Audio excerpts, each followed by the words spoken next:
Hello, everybody, and welcome. I'm almost 40.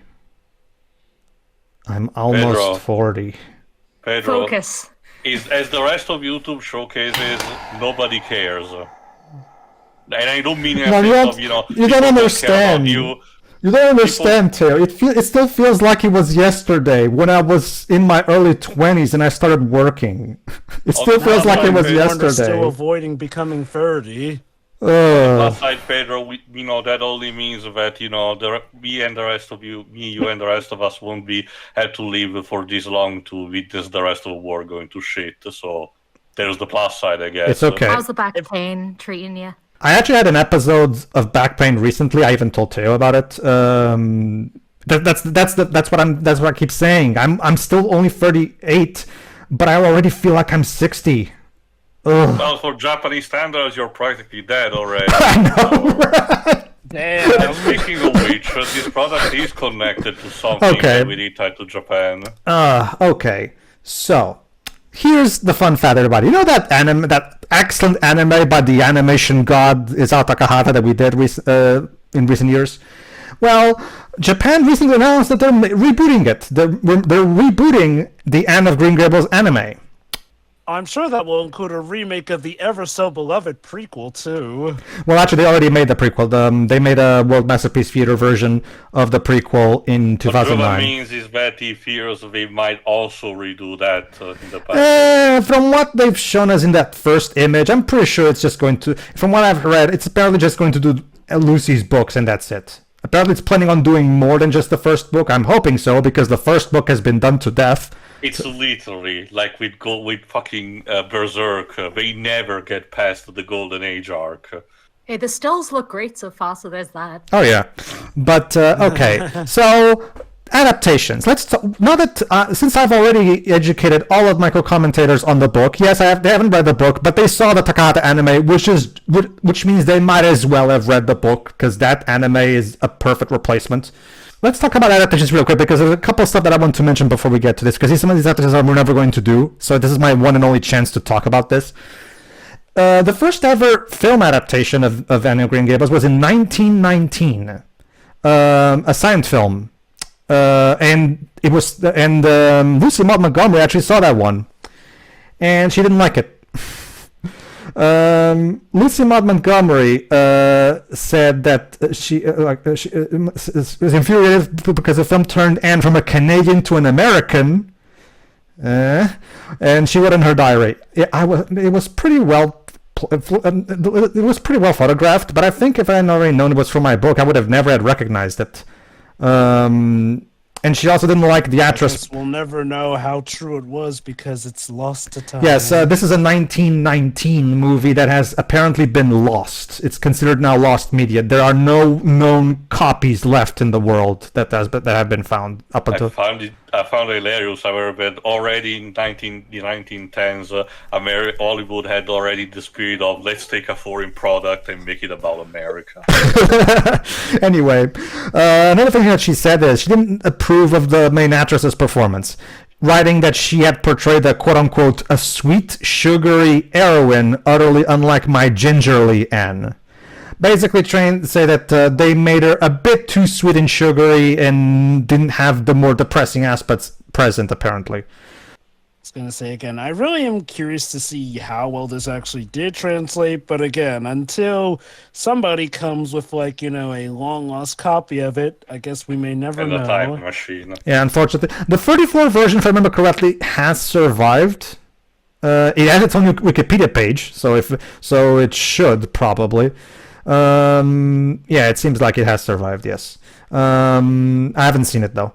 The point is, the 34 Lucy died in 1942, so she was still alive when the 34 version came out, and she didn't like this one either. She said that she didn't like how, once again, the portrayal was not great, and she said that it was entirely different from my vision of the scenes, and it seems like the people who made it didn't care about my book at all. So basically, the basic gist that point that I'm trying to make here, everybody, is that for a long time there wasn't really a quote unquote go-to adaptation of this book. The first book Or at specifically. least one that she liked, it sounds like. Yeah. But even then, Job, it's not just her, to be fair. I've heard fans of the book even say that the older adaptations were not great. So this is not just her. I'm just trying to be fair because, admittedly, a lot of the most famous book adaptations in film history tend to differ widely from their books to a point where even the authors didn't like them, but audiences did. That's again the only reason why I do wish there was a way to get to see that one, just to know. Very well. All right, but that's not the version we're doing here, everybody. The version we're doing here was what is the most popular adaptation, the 1985 TV series, specifically a two-part. Okay, for the sake of making things easy to understand, think of this as a two-part 3-hour movie that's divided into 90-minute parts. If you're used to with stuff like Stephen King, old adaptation like The Stand or It or The Langoliers, it's literally the same thing. Basically, essentially, a miniseries in the most literal sense. So, very few episodes, so in some cases you could consider it a movie. But for convenience sake, it was compiled as 2 episodes. Two long episodes, but I digress. Unlike the previous adaptation, this one was actually made in Canada. It was co-written and directed by Kevin Sullivan, who has become known as a very well-known filmmaker who adapted a lot of Lucy's books. It aired originally on December 1st and December 2nd of 1985. So, and it stars Megan Follows as Anne Shirley. All right. This is regarded by a lot of fans as the definitive adaptation. I personally disagree. Don't get me wrong. I like this adaptation, but the anime is just so good. It's just such a brilliant, well-crafted adaptation that perfectly represents the book. So, all right, let's not continue beating around the bush, everybody. You can get the digital copies of both parts on Amazon, whether you're in the US or the UK. So you can get them there, and you'll be able to watch them along with us, because that's the versions we're watching. All right. I don't know if those versions actually do have any logos, but ours literally starts literally with the camera panning on, a character walking on with a Kevin Sullivan production, writing on it. I think that's how all versions start. So I think we should be. I think we should be fine. Even if they have some logos there for whatever reason, everybody just skip those. All right, everybody ready? Go on. Ready. All right then. 3, 2, 1, click. Fun fact, Pedro. The main actress who plays Anne here, me, Jova, and Shiro already are acquainted with her. Oh, really? Yeah. She voice acted Clara in an adaptation of The Nutcracker Prince we covered a couple of years ago. Oh, really? Mm-hmm. That's interesting, because this is actually her most famous role, basically, as you can imagine. That adaptation was obviously made in Canada, so I get the idea they got, her, she was probably famous there. All right, so For those who've seen our anime run, you'll recall that I too was apparently familiar with the Anna Green Gables story, but I just did not know it was called that, essentially, since it was in one of my elementary school grades where I had seen a movie shown to the class, essentially, and this might very well be that thing. As you can see, this version starts differently than the book. But however, I do like this opening scene. It perfectly demonstrates Anne's character by showing us how she is, rather than telling us how she is. Yep, she lives in her own world where her books are her only escapism she has from the horrible life she's living at this point in the story.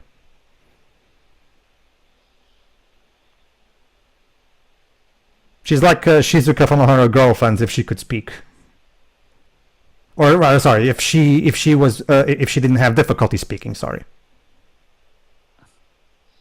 I do wonder. You were mentioning about the reactions that Jesus, that Lucy had towards the early adaptation. I wonder if she had been alive long enough, what would she have thought of Code Geass dedicating her character to be a shout out to Anne? Yeah.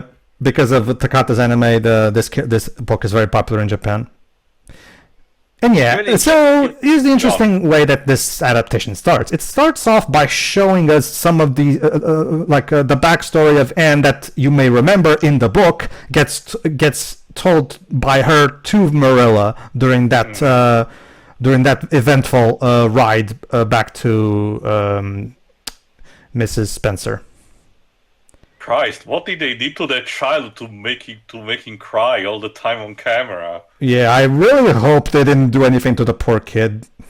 Like, this was the 80s. We know what happened thanks to the director Tom Holland in the first Child's Play movie. Yeah. Okay.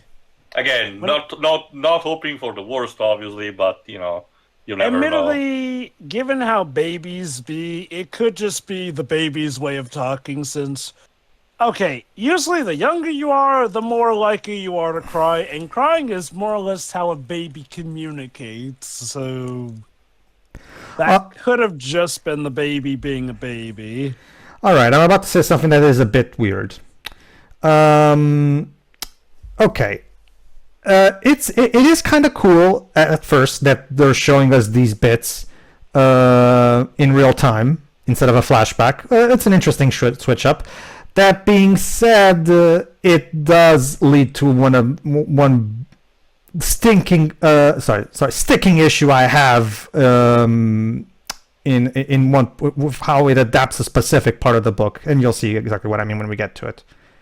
That being said, they're well shot. I do like most of the actors. And you go, Mr. Hammond. You might remember this as one of the things that she tells Marilla in the way back to Mrs. Spencer.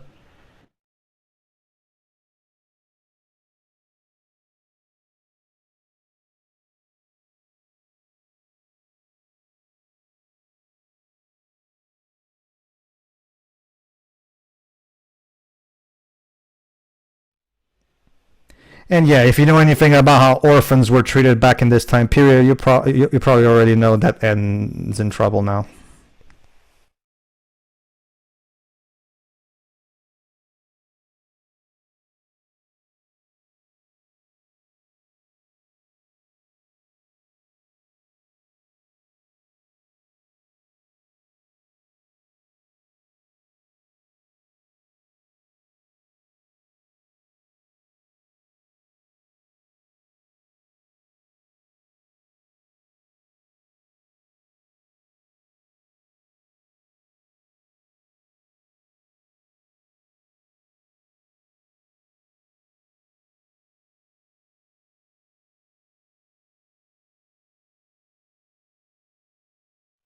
Oh, the girl, fuck her. I don't need her anymore.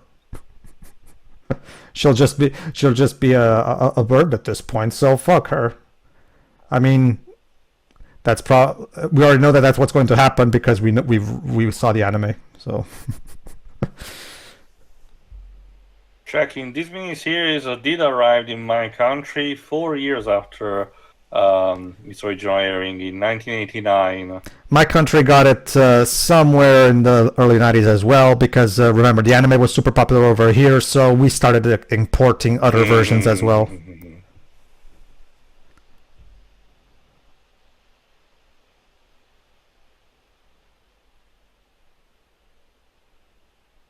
Okay,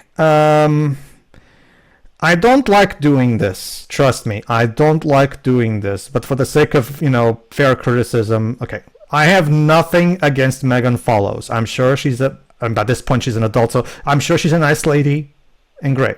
Awesome. And I don't know how she was in that Nutcracker performance that you guys told me about.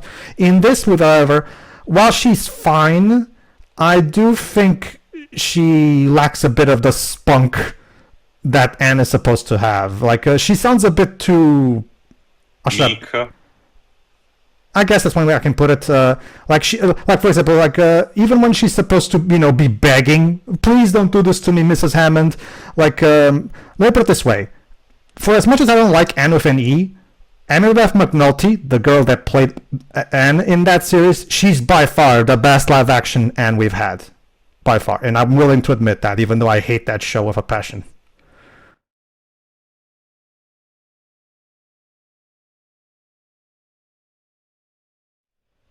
So yeah, give her to Mr. Spencer, who takes care of the orphans. She's still... Wow. Megan Follows is still doing work to this day, mostly on TV. Yeah. I'll admit, given the situation Anne's in, I can get her being a bit more meek here since, And from my knowledge, as someone who, yes, can act spunky, but when she's in trouble, she will definitely try to curtail to her favor better here. So I can sort of get why for that situation in there she was acting meek, since, whether or not the orphanage is good or not, nobody likes going back to the orphanage. Like, unless the parent taking care of them is worse than the orphanage. All right. Mrs. Spencer is played by. Let me find it. Vivian Reyes. Also, a loved one dying of a heart attack. That's some definitely foreshadowing there. Yep. Okay, I'm gonna study what I'm about to say to mention during the part 2 of miniseries because it's way too long for me to sum it up immediately. But the Wikipedia article for this miniseries has a quite lengthy section about a lawsuit, so that's gonna be interesting. Mm-hmm.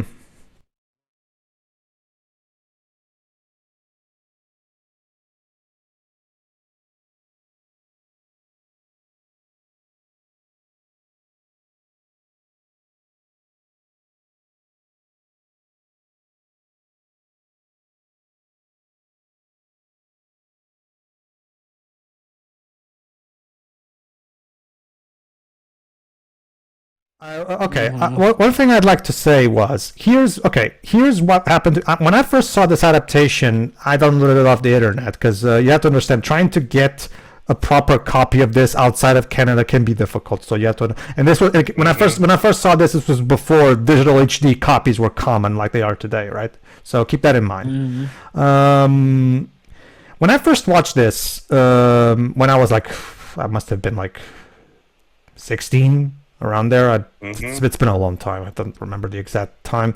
But the point is, my first thought when I got to the 9-minute mark, which we are right now, was, okay, this is pretty cool that we get to see the flashbacks in real time. It's an interesting switch up. But at the same time, when are we going to get to the actual point of beginning of the book?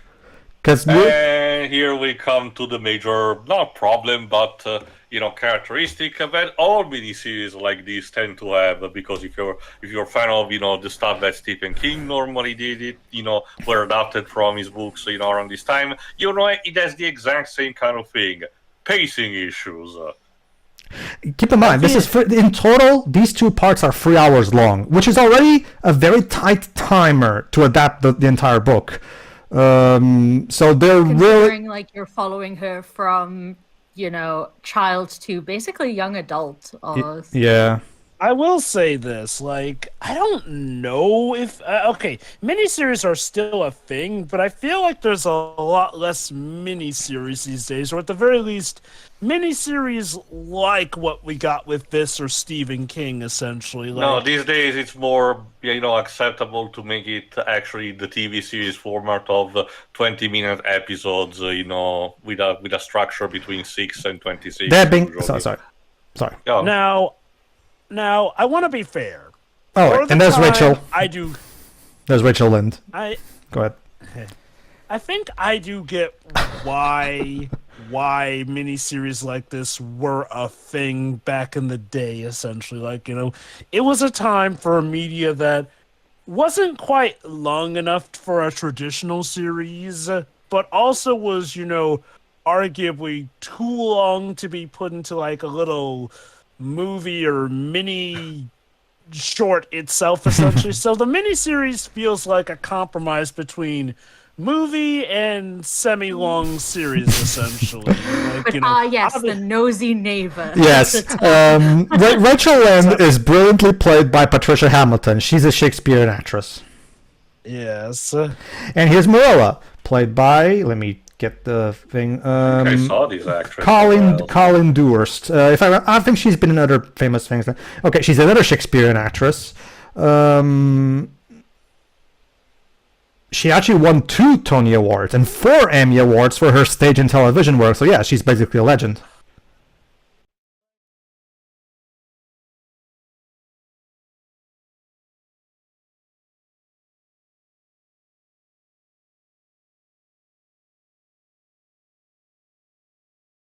I mean, yeah, miniseries back in the day felt like they were like the literal crossing point between movie and television. Like, it was a weird place where you could actually get literal golden movie star names essentially next to TV personas. I have my issues with Megan Follows' performance. Again, nothing against the lady. I'm sure she's great. But I will say this: Patricia Hamilton, yeah, she's completely on point as Rachel. She does sell you the nosy neighbor thing, like Shuri was just saying. Marilla's actress, I think, is also pretty. Oh, no. Okay. Colleen Dewhurst is great. I actually prefer the actress in Anne with an E. Okay, like if there's one thing I will appreciate in Anne with an E is the cast. The cast are all great.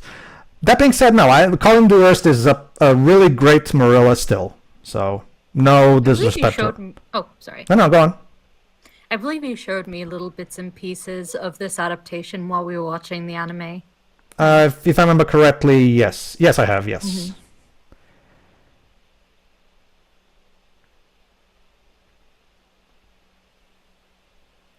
Oh boy. No more surprises, Rachel? Oh dear. And yeah, the two actresses have really good chemistry, like they should, because remember, they're longtime childhood friends. And That's yeah. probably the only reason Marilla doesn't strangle her. I love that little bit where it's like, oh, I pride myself on speaking my mind, and then Marilla's face, it's like, oh, I know. You all know. Marilla is one of those characters that's really hard to get wrong because, it's a character that's very straightforward in terms of how she's... And when it comes to... And as Rachel is the kind of character that actors love to play because they get to have a lot of fun. Owing to the nature of this as a miniseries, again, I get why they did it for the time. I feel like nowadays, well, shoot, I don't even have to speculate. Like, we literally did get a streamed series of this in modern times. Yeah. Again, look. Regardless of quality, I guess that's what he means. Yeah, regardless of quality, though, like, I feel like miniseries back in the day were the equivalent to streaming series is now, essentially. Since streaming series now provide a more financially secure way to do this, a miniseries was a way to, well, basically make a movie that was long enough, essentially, without, having to waste audiences' time in one go, essentially. At least that's what I get from most miniseries I've seen. Like, they basically feel like movies that are divvied up, basically. And admittedly made with a TV budget, but again, I feel like this miniseries did actually capture Anne of Green Gables well. Again, assuming this is the adaptation I remember. Yeah. Like, All right, I still need to see we're a about to get certain the line. scene, but I am... Wait for it. They're naming boys Anne now. How progressive. And with an E, there you go, or spelled with an E. That's so yeah. Oh no, I get what you're saying, Jova. See, back when they first announced Anne with an E, I was super excited because like a long-running, multi-season TV series is exactly, in my opinion, the preferred format to adapt this book. It's just a shame that the people who made that series were not interested in actually adapting the book. But yeah. So from what I've heard, the pacing is okay. It's just the writing is garbage. Oh no, the writing in that show is see, even on its own merits, even if I judge it entirely as pretend that this is not an adaptation of anything, just judge it entirely on its own merits. Even on that mentality, it still sucks. Yeah, from what I heard, it has the trademark Netflix seal of quality of be provocative for the sake of it, even if in the end you just piss people off. So. It's a lot. It's a lot. Moving on. Matthew here is played by American actor Richard Farnsworth, which, checking for his filmography, apparently he literally worked his way by being an extra in a lot of Western and Swords and Sandals movies like Spartacus or The Ten Commandments. That's pretty neat. Okay, see, this is exactly a scene. This is a great scene that really emphasizes what is my issue with Megan Follows' performance. At this point, Anne is supposed to be happy because she thinks she's finally been adopted, and she's happy and telling, and she's expressing to Matthew how happy she is, and talking about, oh, how wonderful, and shit. Oh, can I talk and everything? And it's because of her, radiant joy that Matthew almost immediately falls in love with her, right? I mean, fatherly love. I mean, and I just don't think Megan Follows really sells that. I think her performance is too subdued. Like, come on, go. Just the direction. Yeah, that's the if you watch Anne of Any again, to give that show credit, when that show is adapting this scene, Anne of McNulty is fantastic and perfectly sells that charisma and pure joy that Anne has when she's happy, right? Megan Follows, on the other hand, I just don't get that from her. Not that she's bad necessarily. I just think there's something missing in this performance. I'm personally fine with Megan Follows so far. Like, I mean, maybe a bit subdued, but I feel like she's doing the character. Okay, I don't feel like she's doing the character an injustice so far. Oh no, no. Like, okay, I think the best way for me to put it is my mentality is adaptations will sometimes maybe have slightly different takes or sometimes drastically different takes on the character. What matters is how well it all works in things, which is why sometimes people are accepting of drastic differences in adaptations. Mm-hmm. Other times people aren't. It does vary in, how much of a burden of being accurate to the source material said adaptation will be. I feel like this one is working well enough, and I can at least dignify logically that Anne might be a little nervous, I feel like what she's getting across is she's happy, but she doesn't want to mess this up after we saw what just happened with the last people she was with. So that's just my take, is it's her being happy, but wanting to be a bit more careful. If I recall correctly, she does get a bit more confident across the course of the film anyway. For me, it isn't so much like her tone or anything. It's her facial expressions. Like, they haven't shifted at all, once. Yeah. I will also say, the costume sounding very rude. If, during my childhood or teenage years, I'd stumble across these on TV and I waited until, the 50-minute mark, I would have probably changed the channel already. This is also probably because of the pacing, like Jova said, but I really wish we could have had the moment where Anne asks Matthew to stop so she could marvel at the white way of the light. But I understand. But at the same time, I understand they only have 3 hours to cover the entirety of the book. They can't include every detail. But man, I really wish that detail was there because it's one of my personal favorites. Like I said, the strength of the anime is that it uses its art style, and colors to actually emphasize the actual aspects of the book and mention. But man, this series so far tells me that Canada is a very boring place. I'm sorry. I'm sorry. No, I'm gonna have to disagree with you there. I think Prince Edward Island looks really cool and beautiful. I would like to visit it one day. I don't know. There's just something wrong with. I guess they filmed during the autumn because the color of everything feels kind of toned down. Yeah, really. I think the visuals are fine. That's a good segue. The series was shot on location in Prince Edward Island itself. So yes, and that's good. And they also recreated the house right here. So I'm sorry to tell you this, Tio, but Canada is not an anime. I thought it was an 8-bit RPG. Yeah, didn't we establish in our South Park Stick of Truth playthrough that it's an 8-bit country? That being said, here's another compliment. I really love the costume design. Like, Anne's outfit looks perfect, exactly like you'd expect it to look in live action. Canada was made up by the government to sell more maple syrup. I do prefer the costume design in Anne of Any. Also, assuming they built the houses for the movies, the set design does look on point with the story. Did the original? I swear, I have to say, Anne Follows, like, a lot of times her face like, duh. She's always with her mouth open. Go on, sorry. I don't know about this, but before the major adaptations, of the late 20th century arrived, the original book had like a major version which had the proper illustration approved by Lucy. I don't think so, no. In a sense that maybe the people who made the miniseries had some sort of reference in already, because Anne's dress is almost identical to the one of the anime, so I do wonder if there was a field of reference. That is to explain, Teo. Lucy in the book is very specific and describes the color, the way the characters look very, very accurately. So people will just read the book and go from there. Yeah, and this is the part where Anne is supposed to start crying in desperation, because as we know, Anne is a character who expresses supreme joy and supreme sadness. There's no middle ground with her. And I really wish Megan Follows would try to do that, because according to the book, she breaks down in tears desperately and she screams and everything.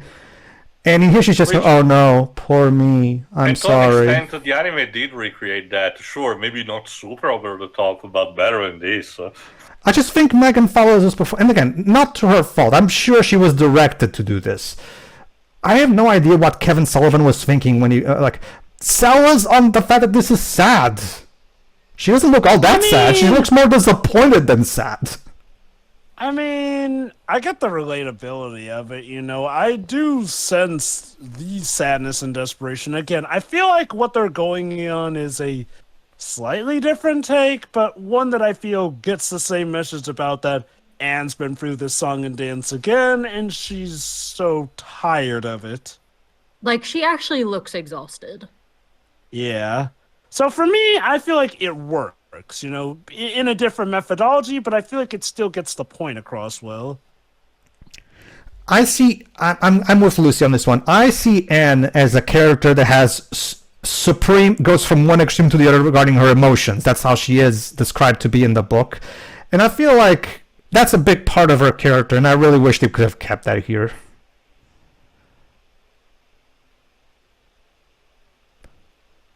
Also, gotta love how Marilla takes this surprisingly well.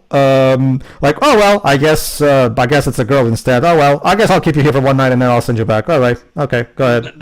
Wasn't that kind of like how she was anyway in the story? Pretty much. No, in the book, to stay for the night, but then you're going back. No, but in the book, but in the book, she got genuinely angry about this entire affair.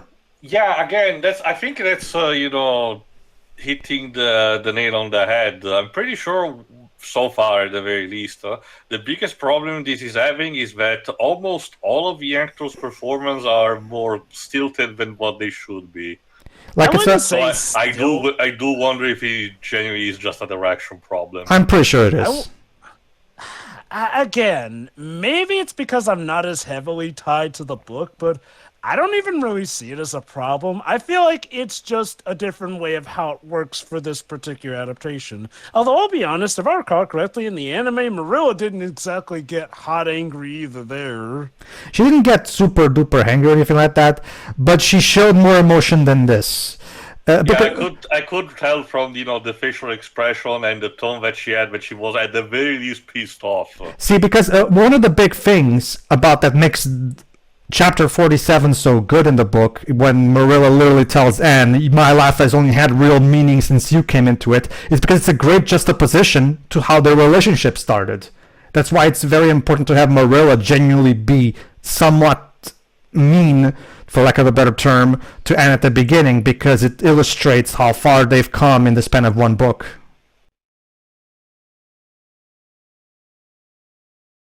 I don't think anyone's performances are stilted. Like, it's just different.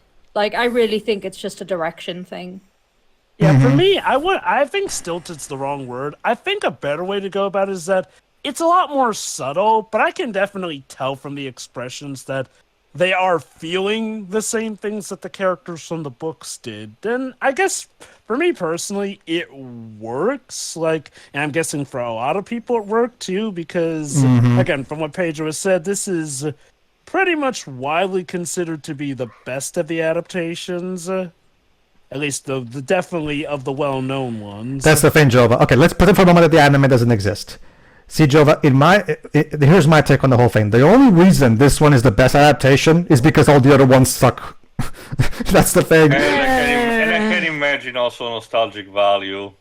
Yeah. I mean, okay. I want to be fair. I wouldn't even call this like legit bad. I do Oh, no, feel it's like not. so far this is a good adaptation. So I wouldn't even say it's just because everything else sucks. I mean, granted, I haven't seen everything else. Okay, and again, like I said, what we know is that Lucy herself didn't like the original 2 adaptations. I don't know if I can say, though, that necessarily means that they're bad, because, again, we've seen a lot of adaptations where, the adaptations were beloved, but, the authors of the originals hated them. Oh, here it is, Shiroi. This is the part that I showed you. Teo, don't you notice something missing? Okay. We already arrived at Mrs. Spencer's house. Don't you think there's something here that we missed? That we skipped over? It's been a while, so... Okay, remember... Let me try. Verilla tries to go back to the station first, right? No. Remember, they have a long ride up until here, and Anne tells her the story of her life. That is true. And this is where them showing the flashbacks in real time becomes a problem, in my opinion. Because remember, one of the big reasons why Marilla decides to keep Anne is because her story, the story of her life, moves her, and she decides to keep her as a result of that. By skipping the entirety of chapter 4 of the book, you're basically making it so that Marilla's decision will not really feel earned. Because these characters have barely even talked to each other. Go on. That's a good segue into something I wanted to bring up. Because right now I've fairly enjoyed everything we've seen so far, but I just realized we are a third of the way through this 3-hour movie show, and we've barely scratched the surface of the story. That's not a good sign. Well, technically, it's more like we're a for the third of the way pacing. through the I mean, first for the part, pacing, anyway. Yeah, keep in mind, here, this is the first half of a Yeah, miniseries. in total, Yeah, it's... but sorry. considering how much of Anne's life the story spans, that is not a good sign to me. Yeah, I'm trying to do a bit the math myself, and I think we're in trouble. Yeah. Again, I don't want to say we're in trouble. I mean, okay. Let's try and look at this from the perspective of somebody who doesn't know the original book, because I will admit, sometimes one thing when it comes to an adaptation, you gotta realize some things are gonna get cut, and sometimes the idea is to make it so that the story in and of itself works. I will say this, while it feels like we barely scratched the surface, I do feel like so far the pacing for the story in and of itself for this adaptation has been fine. Nothing in and of itself has felt particularly rushed. Now, if you know about the context of the book, maybe or so, but I feel like so far, adaptation-wise, things are working. Like, nothing feels particularly rushed yet. I'm going to have to disagree with you, Joe, because even taking this entirely on its own merits without regarding the book, Marilla's decision that she made just now feels very arbitrary and not at all earned. Like, what exactly changed from yesterday night to now? What exactly convinced Marilla to maybe give it a shot and keep Anne? Okay, I think I don't think that was the intention of a miniseries, but they almost made it portrayed like the conversation that I just had with the other, I forgot her name, the other neighbor, basically. That was instead the catalyst, which I guess, we may argue it's a substitute, but as Pedro said, I think the original had a better, way of conveying it. My problem I with will this... give you that is a little iffy, but I do argue that we did at least get that point of reasoning as to why Marilla does change her mind. Now, it is probably not as strong as the original, I'll give you that, but I feel like for the context of the adaptation, it works. I disagree. I just, to me, in this specific version of the story, but again, not counting that, let's pretend for a moment that this is an original story right now that we're watching. the pacing feels all kinds of rushed. Like specifically regarding Marilla's decision, it feel like in the span of like 5 minutes, she goes from wanting to send her back to the orphanage because I asked for a boy, god damn it, to now all of a sudden keeping her. And again, we don't really see any kind of natural progression from one state to the other. Like we don't really see anything. Her scene that pretty much establishes why she changes her mind when she brings up the story about with the twins as well.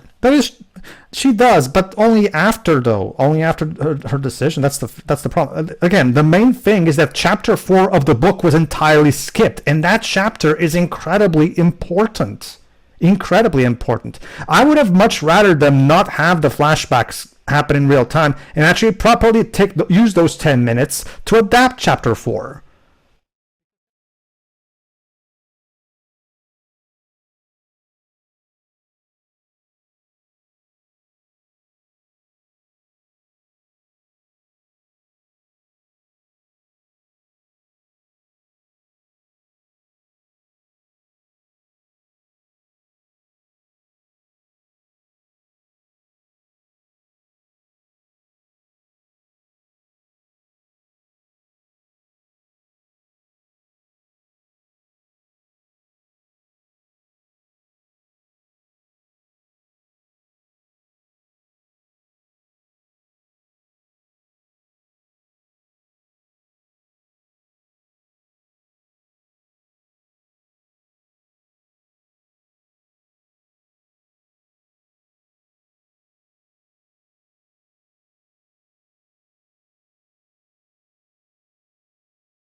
I don't know if Pedro mentioned it just now, but like I think for me, I figured out what the issue is with that. We still have the scene where Anne's personality and such made Matthew, basically get attached to her. Like the Marilla scene is supposed to mirror that, and we just didn't have that mirror. Yeah. That is a fair point. I do wonder if maybe they're going to show more so Marilla warming up to her over the course Oh boy. of the miniseries. Oh no. Rachel is here, everybody. Oh, The tea is about to here be we go. spilled. She's come with the teapot. Well, I must say that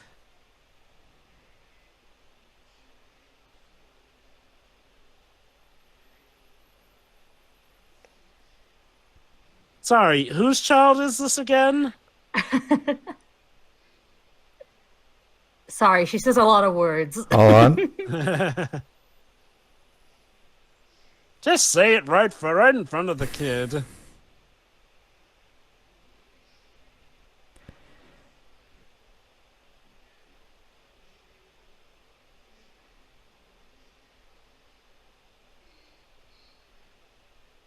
Okay, finally. Finally. Thank you. Now that's better. More of that, please. Which, yeah, this also proves Shiroi's point. Megan follows is not the problem. This is the direction. I mean, she is a sour old gossip. She didn't lie. So yeah, that scene proves that Megan follows can act fine. That she's not the problem. I really have to wonder what was the point of the not having her, be super over the top of her emotions up until this point. Obviously, this point requires it. So.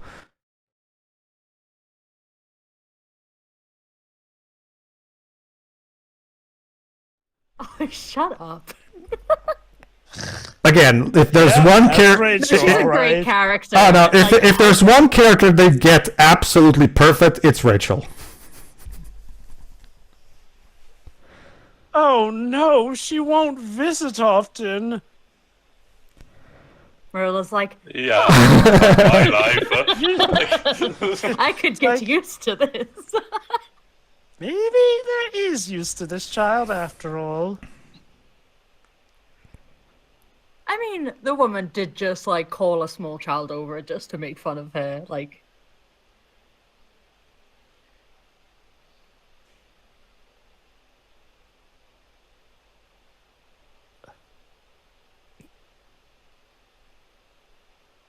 Yes! Thank you.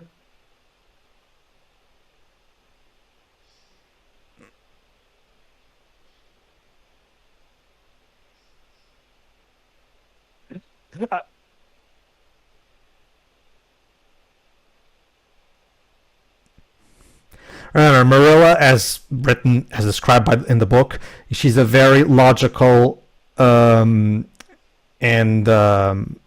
level-minded person, and she believes that two wrongs don't make a right. Yes, Rachel was uncool with you, but that doesn't mean you get to be rude yourself. Again, same logic with that in the book. Yeah.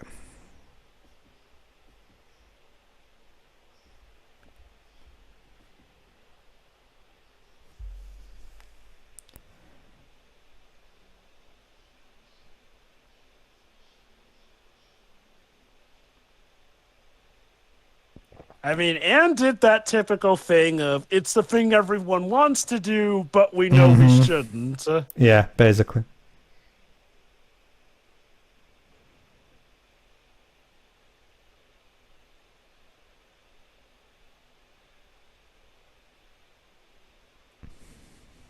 Marilla doesn't realize it, but Anne's just as stubborn as she is. Let me put it this way, Jova. This adaptation is good. I just don't think it's great. That's fair. I mean, for me, I feel like it is definitely working, but I can definitely get why somebody may not consider it the cream of the corn. Keep in mind, I saw the anime first, and as well as reading the book, even before I saw this. So by this point, I had an idea of my mind of how this thing should be adapted.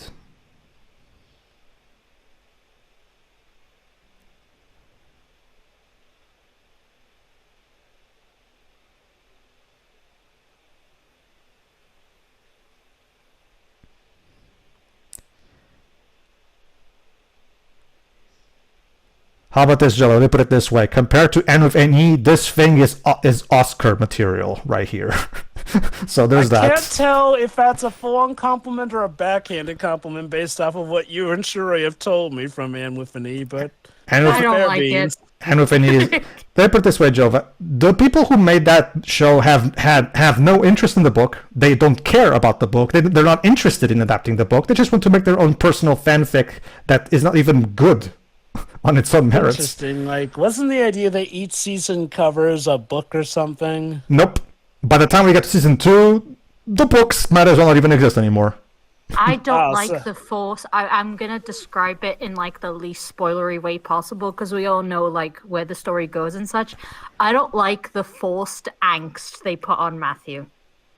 Oh, Yeah. no. Let's Don't yeah. tell me. Let's just The It less is- said about it, the better. let's I just think Pedro did when we commented on the anime.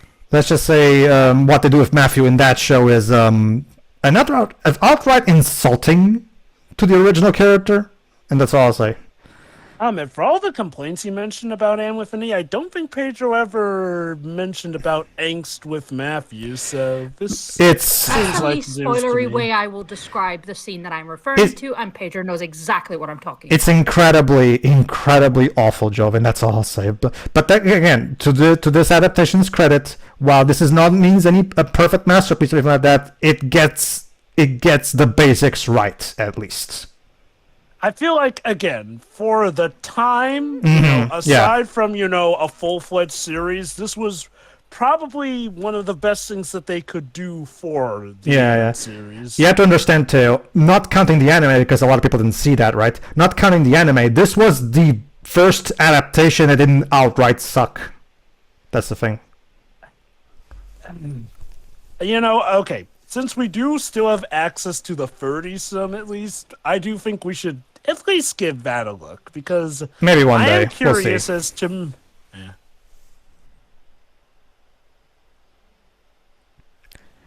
And swallow your pride. I wanted to cover this one because it's the most famous one, and again, to celebrate the fact that the anime is getting a reboot / reimagining / whatever. Oh yeah, this is a nice trip down memory lane for me as well.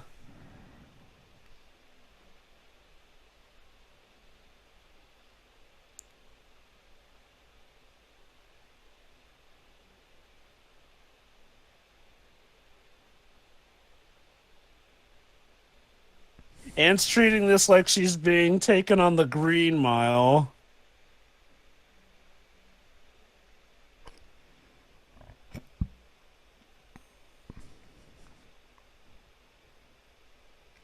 What kind of animal sidekick would Anne have if this was made by Disney?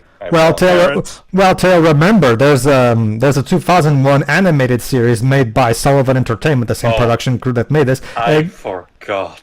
and that Show so me an episode of that. so yes. there's that. Wait, what was her animal sidekick? Hold in on, that? hold on, I'll get to you.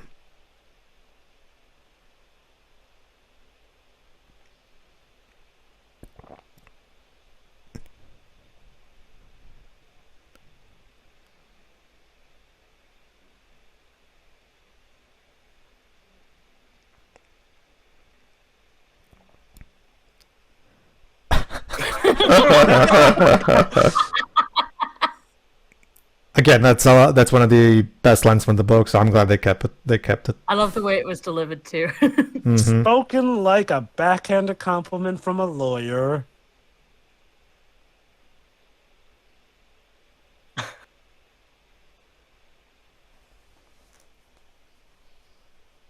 That's the nicest way they put it. Marilla just Her wants to face be. again. Marilla just wants to be somewhere else. Yeah, no. I absolutely love Marilla's actress. In Oh this. no! Marilla's actress is great. I don't think anyone could have possibly even thought that. Again, all the actors are great. It's just that I just question Kevin's direction because like I've said, Megan Follows can act the over-the-top emotions just fine, as she already proved. I think it's just that I question Kevin's direction a lot of times here and there. I will say this, though. One thing I will actually give this adaptation over even the anime is the characters' expressions. That's not to say the anime didn't have good expressions, but I feel like this one gets a lot more of the hidden subtleties down better, too. I disagree. I think the anime does a lot more the subtlety expressions. I feel like with the anime, they're definitely a lot more, fully expressive. But I feel like here the subtleties actually, I feel, help in a way. Which, okay, to be fair, it's an anime versus real life. So, yeah, an anime is going to have that going for it. But I just feel like, again, for me personally, I do kind of like the 1980s one a bit better for how it doesn't feel like from one end to the other a little too much.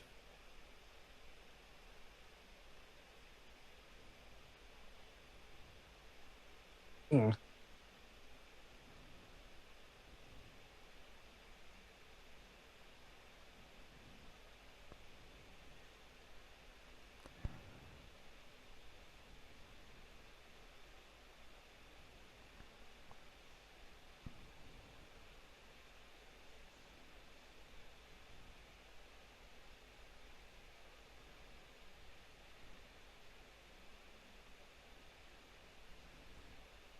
It's actually kind of sad when you put it that way.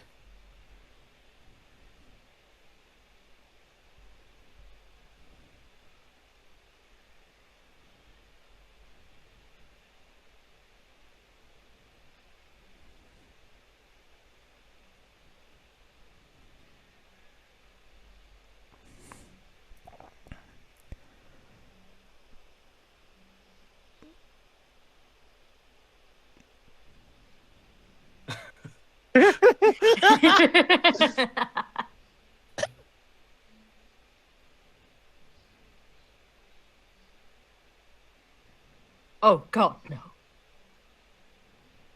Okay, there's an anime trope. The woman who hates to be called aunt. No, that was already in the book.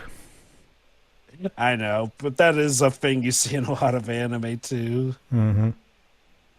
Probably because, again, Anne of Green Gables was a very influential anime in Japan. So Well, like if I remember correctly, I think that was a thing even before Anne of Green Gables. Not well, even beyond that. I think it's also a case where the book itself was imported there. You know, I don't remember in which specific period, and as a result, became ingrained, as foreign literature. another thing that I'd like to mention, you might have noticed how Marilla and Anne were just holding hands. You might remember how this was a very key, important moment where in the book the narrator even describes that after when that Anne grabs Marilla's hand to her surprise, and by feeling Anne's hand in hers, she feels something that she's never felt before. In the book, and by extension the anime's narrator, described very clearly how she can even describe the feeling at that particular moment.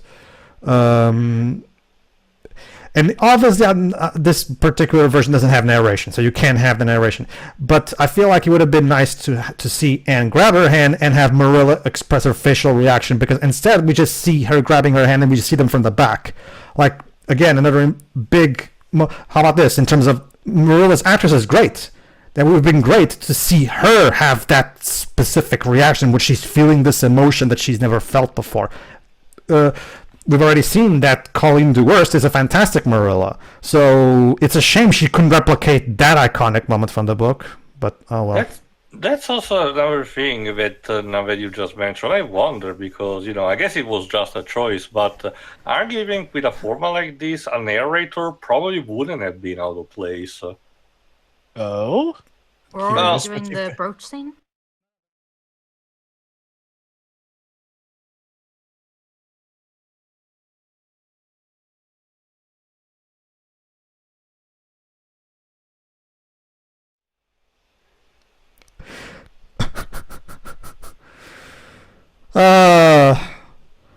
Let's just Anne. let me put it this way, Jova.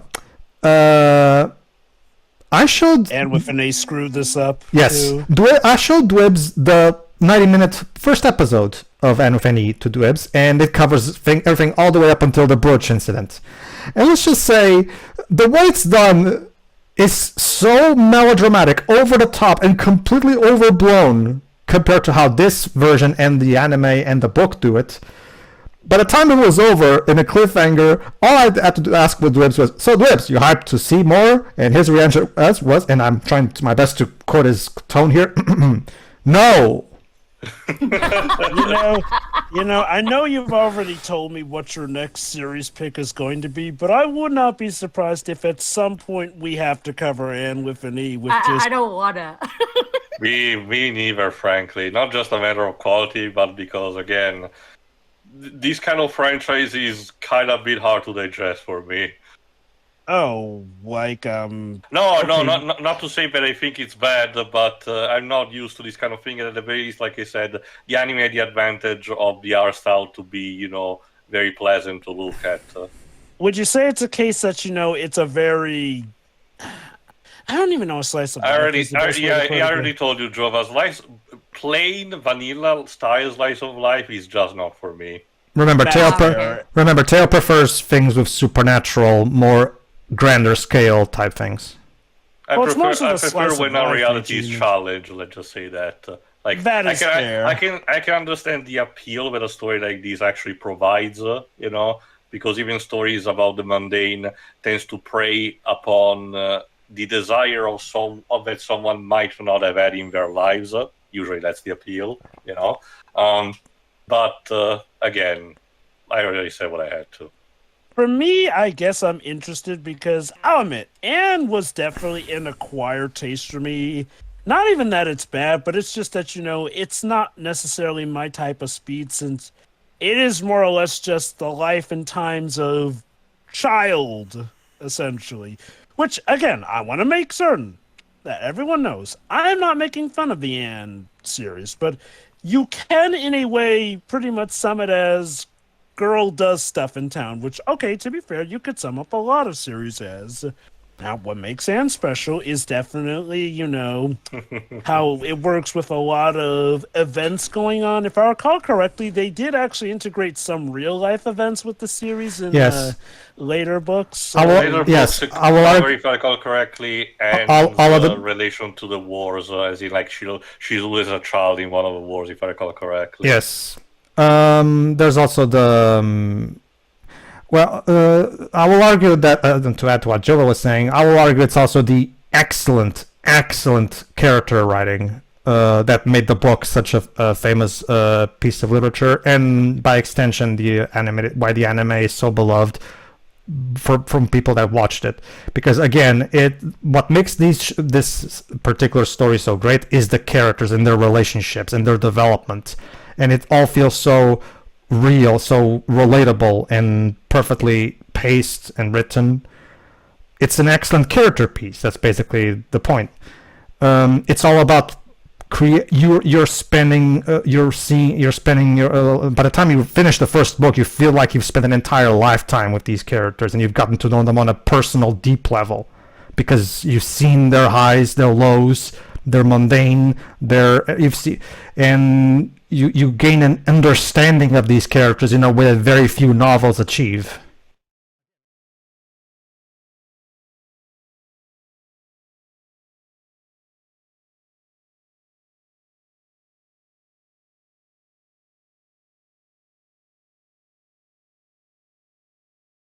As somebody who really loved Only Yesterday, I eat this shit up. And remember, Only Yesterday is from the same guy who directed and wrote the anime series. So And that's free. And that's like 3 hours of people watching as well. Interesting. oh no, Takahata is a master of character work. Like, How much have you seen of the filmography of Satoshi Kon, Shiroi? There might be a couple of movies that might interest you. I don't think I have. I'll give you some links later. Okay. I'll admit, what makes me not as fearful of Anne with an E is that it sounds so terrible that it could be considered entertaining. From how trust you and me. Shiroi have described. oh, trust me, Jova, Anne with an E is a disaster of epic proportions. The thing is that Jova, Netflix has already so much garbage on its own that people prioritize into seeing something else that is probably what they deem more worth or criticizing. I guess, to Anne with an E's credit, it lasted 3 seasons. However, it could be a case where 2 of those seasons were already guaranteed. Yeah. Or, God help me, if it's actually just one of those cases where it is an obvious whole 1 season just divided into 4 I can help you there. seasons. I can help you there, Jova. Yes, it was meant to have more seasons, but didn't get renewed because apparently. Because Netflix. Yeah. So I'm guessing the 3 seasons were probably already planned, or again, it's kind of like what Spirit Writing Free did, made an obvious one or two seasons that were just divided, essentially. Now, to Spirit Writing Free's credit, yes, that thing got seasons even beyond what was obviously just the one season, but still, though. Let me put it this way. Hold on, let me get the actual quote because I don't What want is to. that ladylike? I don't Okay. I don't want to misquote him. So let me get his actual quote so I can read it.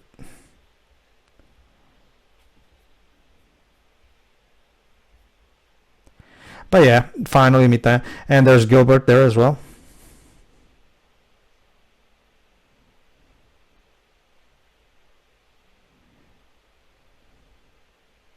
Well done, well done. Wait, Gilbert, did you intentionally lose? Oh god, the wink.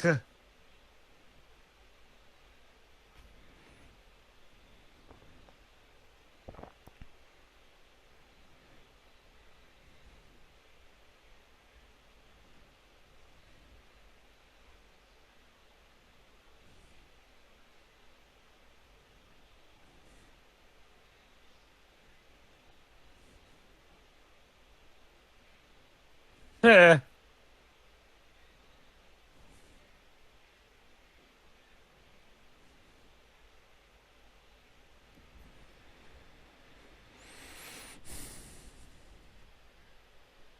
And yes, the teacher once again is with Prissy Andrews. So there you go. Super, yeah. I can already see from this far that they chose an actor to be super slimy for the role. That's how he's described in the book. So that's accurate. That's accurate.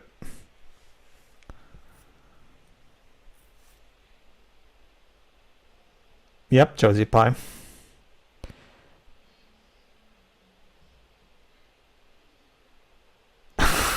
And Han, shut see, up. yeah, no. Oh, Anne. We need to Like- get you a therapist. Close I can guess, maybe she read Were there even therapists Hamlet. at this time? Yeah. I Yeah, think they there did. may have been. Jova, that involves a lot of, electricity, so no. Oh.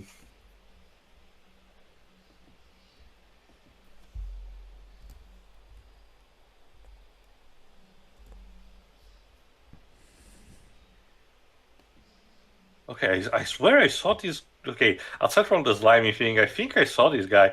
I think maybe it was in an episode of Murder She Wrote that I saw him as. That would not surprise me. Murder, She Wrote is one of those series where basically everyone who was big at the time guest starred at least once. I put it this way, Jova, and this, if anything, this shows my tastes in books. Like my favorite book from your country is The Adventures of Huckleberry Finn. It's a tie between The Adventures of Huckleberry Finn and The Adventures of Tom Sawyer by my favorite American author, Mark Twain. And he said about Anne of Green Gables, and I'm quoting him, that Montgomery's Anne was the dearest and most moving and delightful child since the immortal Alice, as in Alice in Wonderland. So he was a huge fan of Montgomery's work. Nice. So there you go. I don't know how Montgomery felt on Mark Twain's work. I'm more curious because, again, if you know anything about Mark Twain, in the later years of his life, he became not particularly enamored with humanity. Well, Have you ever read The Mysterious Stranger? Well, I'm not. It's like, oh, here we go. All right, let's see how this. All right, let's see the chalk scene. Let's see the chalk scene. There you go. Yeah, I think she nailed it. There you go. Now, let's just say that Anne of Any fucks this up, even though in paper it should be such an easy scene to get right. But Okay. Just whack him on the head. It's not that hard. Hit him. Okay, so just for reference, in the anime she yells "Go to hell." In this one, she pretty much reads him a raging riot. How could Anne with an E have screwed it up when the bar was set? Okay, it is important to remember that in the original book, she says, "You mean, boy," and everything. "I hate you." And she also says this in the original Japanese version. of the script of the anime. However, Western versions, specifically because they were all based on the German dub, because the German dub for some reason changed it to "Go to Hell." Not going wrong, that works too. If anything, if anything, it's in character for Anne to say that, because remember, she's much more cultured than most kids her age. So I can see her reading a book that has that line in it. So that's still in character, so I don't mind it. And if anything, it like the "Go to Hell" line really takes you back, as it's meant to be in that scene anyway. So it works still. This adaptation stuck to the book, obviously. She says the same thing she does in the book. But here's what happens, Jova. There's a lot of circumstances of why the chalk scene in Anthony sucks, but it would take too long for me to explain it. Maybe I'll explain it to you later. All right. Gilbert is played by Jonathan Crombie, which was actually the second role of his career. Let me see. It was in 21 Jump Street.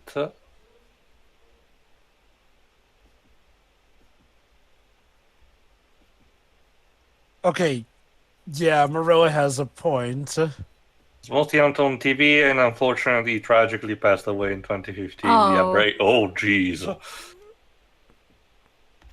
You might remember this as the chapter where she takes this shampoo that this salesman was selling, and she completely fucks up her hair.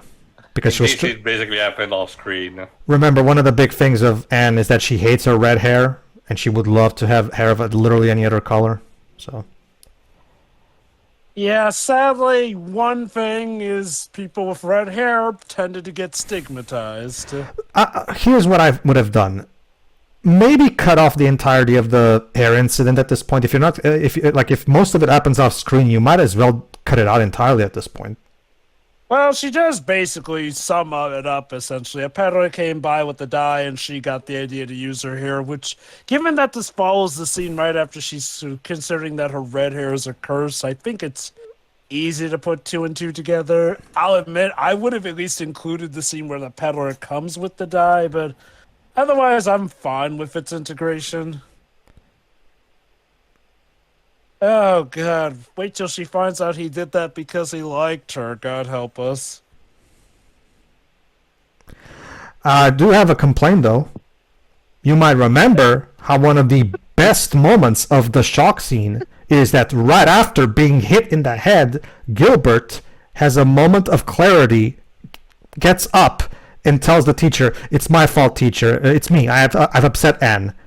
That's, again, meant to be an incredibly important character beat for Gilbert that shows the beginning of his character development. And, once again, completely skipped over in this adaptation. I think what they went for in this one was to use this more as a thing to boost Marilla's relationship with Anne, essentially, instead. But I do get what you mean. That is a shame they didn't include that bit. I forget how much this version focuses on her relationship with Gilbert, though. Oh, that's the Finjova. The sequel series, Anne of Avonlea, which is an adaptation of the second book, the relationship between Anne and Gilbert is incredibly important. So I will argue that yes, for the sake of making the sequel even better, they should have at least tried to implement that at least. Also, go on. I feel like in this moment as well, Marilla's like, okay, what's about to happen is going to be punishment enough for you. So yeah, she said something like that in the anime too. Mm-hmm. I haven't mentioned her. Diana is played by Schuyler Grant, an American actress, or rather, former actress.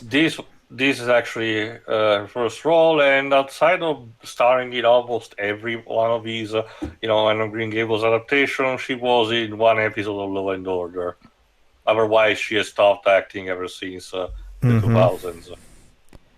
I don't know. The short hair doesn't look bad. I don't know. I don't have a problem with her hair.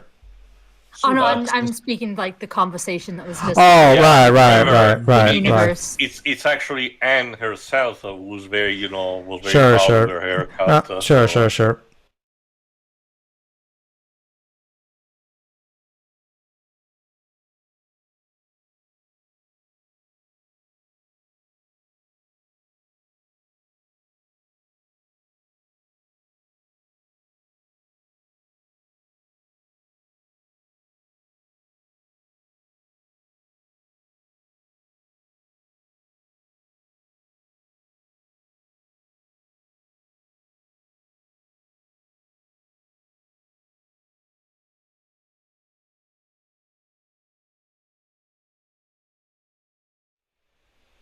Oh, scandalous. Oh boy.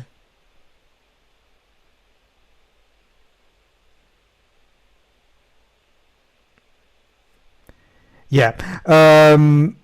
Fun fact: Anthony actually expands upon that with flashbacks by showing us more details of how that happened, and actually one of the few things that show does relatively well. Well, there you go. I mean, if you keep throwing shit at the wall, eventually one of the turds will stick. I swear, it really sounds like that is a series so insane it has to be seen to believe with how you've described it. Don't worry, Joe, but one of these days, after we're done with Mega Man Rules, I'll show you that why not, just so you can see the madness for yourself. So, again, though, so the first season is an actual adaptation of the book, but apparently with seasons 2 and 3, it goes off in its SD completely own showcases the different passage direction. of time. Yeah. What Theo just said? Yes, the answer is yes, and no.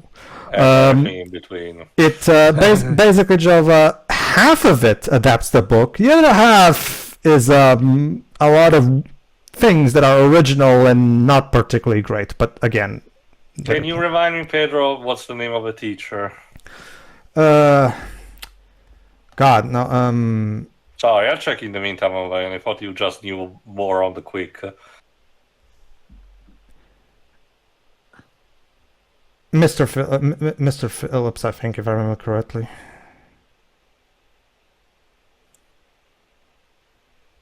Uh-huh. I mean, he has Shut this your like mouth, look. sir. He looks good. He looks good, but again, kudos to the costume design. The teacher in Anthony looks perfect.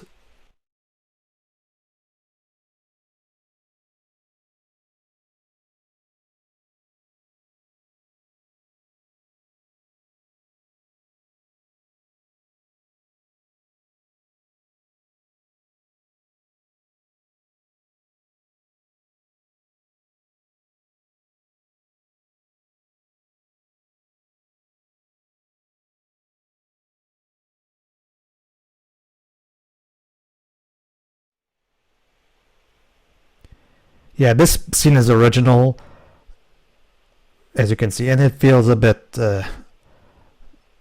I don't know, like. Definitely shows Anne's got that spunk. Oh, No, no trespassing. It does. I just wish they would also show Gilbert's the Gilbert side of of things where he started. I don't know. At this point in the story, it feels like Gilbert should be doing something nice and trying to apologize to Anne like it did in the book. Because that wasn't Gilbert she was chasing. Sorry. Oh, was it? Okay, never mind then. No. She literally calls him Charlie Sloan. Like, sure, yeah. Oh, yeah. It's Charlie Sloan. Sorry, I forgot. Yeah, Charlie Sloan. You're right. Right. I wasn't seeing his face, so I couldn't quite tell. It's been a while since I've seen this adaptation. Keep that in mind. Mm-hmm. Because remember that scene where they're throwing mud at them. That's an entirely original scene. It's not from the book.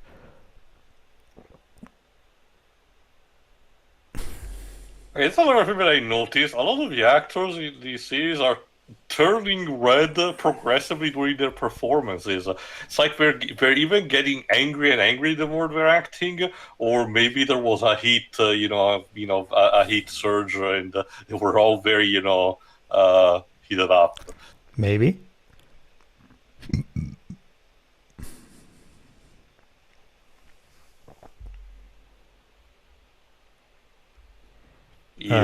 You? Christ, they really nailed the unsettlingness of this guy. I mean, kudos.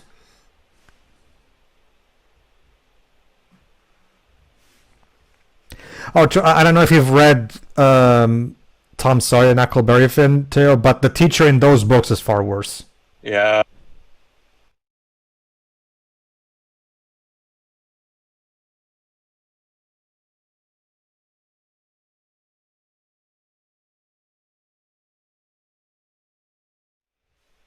There you go, found him. Paul Brown plays him.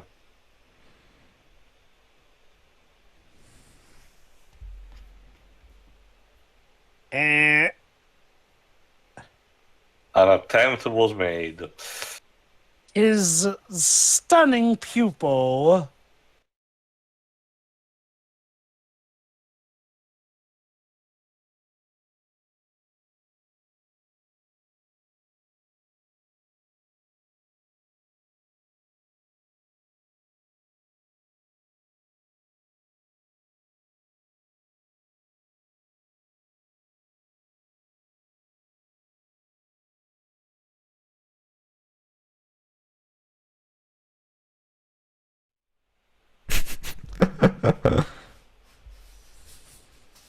She's been waiting for this moment her whole week, studying under the slime bag.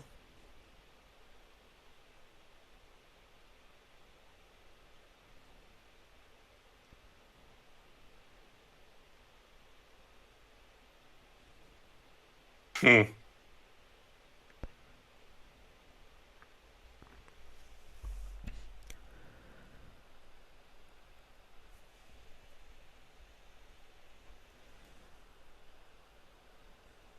Progress.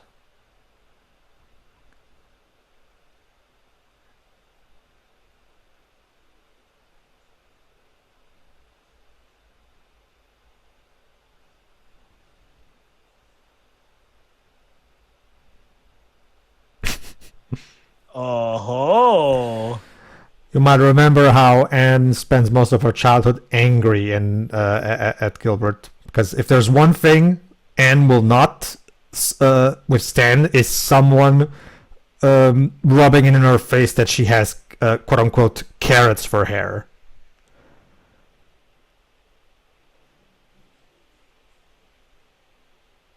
Aw, how nice.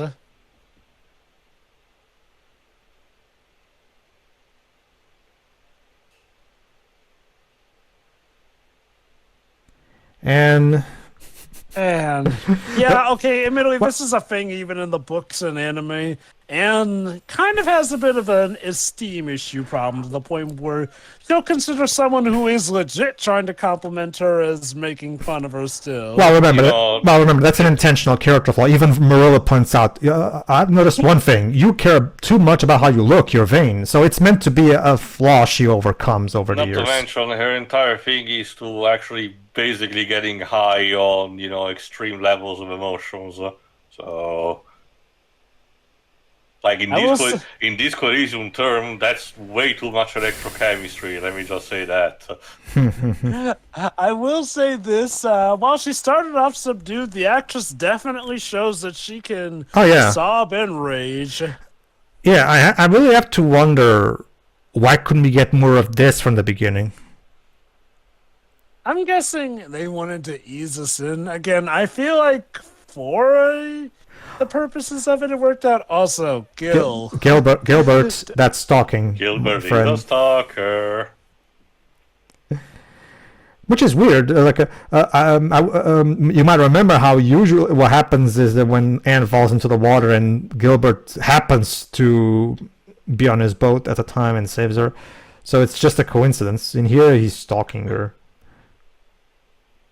Anyway, check the teacher's actors, Paul Brown. Rest of career, he has done a lot of other stuff, but nothing that I recognize. Oh no! Oh, he's no. leaving. Oh no! How will I ever cope? This is my sad face. I know you cannot see it, but it's right there.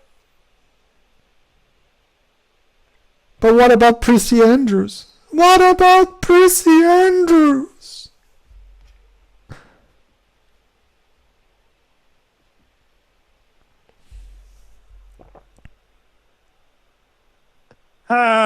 Is it a celebration in the truest sense?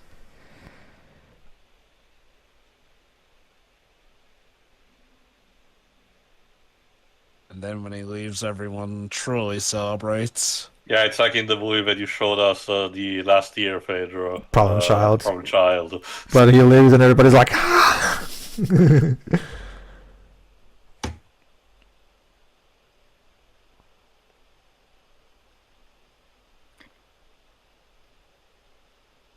Yeah, he didn't spell Anne with an E, which is a Yeah, cardinal we made a sin. point to showcase that also doing the right on the board scene. Yeah, that's the thing. Yeah. That's one thing that people typically forget. Anne with an E, that's an actual line from the book and something that she says. So they knew what they were doing when they named it that. I'll also say kudos on one thing that I will say for the miniseries is that they showcase relatively well the passage of time on the actors. Yeah, like I don't know if they give them some makeup, but they do make them look a bit older too. Unless as we the went thing with goes by. I forgot the name. We went with the same method of let's just film these over the course of a couple of years to represent the child actors growing up. Let me take a look at the production. That would mean that there was a lot of dedication to this. Considering this is only a TV production, I doubt they had the time and Yeah. money to do that. Let me To see. go with what he said, Jova's, to answer Jova's, statement, you have to remember, Jova, this is, Canada's probably most known piece of literature. Again, I get the idea that no matter the adaptation, especially one financed, by Canadian taxpayers, they probably would care enough about, to some degree, about the product. It doesn't say. Still show up, Gilbert, even if it costs me my legs. Yeah, you might remember this as a dare that was made on Anne, and this is the part where she breaks her leg.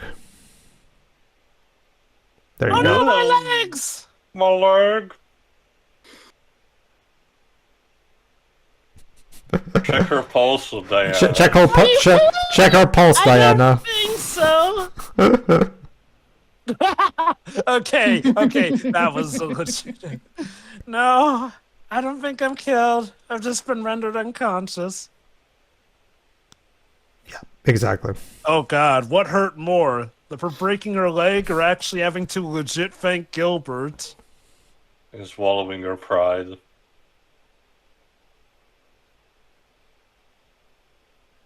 Even if it kills me. Literally. She's remember at this point in time she's still incredibly proud to a fault. She would rather die than have to take Gilbert's help. Go on. I will say this, while they are merging in some bits from the book, I do feel like they're at least merging them at good points, like merging the going away party with the point where she goes on that dare to try and one-up somebody who walks a picket fence. Hey, Pedro. Yes. The other girl is like, "But, like, why do you care? I called dibs." Oh God. Okay. Sorry, I had to do it. There me and Drova had to ask. No, basically, Anthony. yes, basically, too, in Anne of Any, they have Gilbert be nice to Anne from the beginning, which completely misses the point of Gilbert's character arc, but that's beside the point. And I'm not kidding you. There's a girl. I'm kidding. Since Ruby already likes Gilbert, even in the book that was a thing, but it was never too much focused on. But in the Anne of Any, they have Ruby, and the other girls go to her. You can't even talk to Gilbert Bly. Ruby liked him first. She has dibs. Oh God! Which is already shows how it's very typical modern writing, because dibs is the term that wasn't really used in the 19th century. Just saying. Let me see if it's stated when it officially, entered.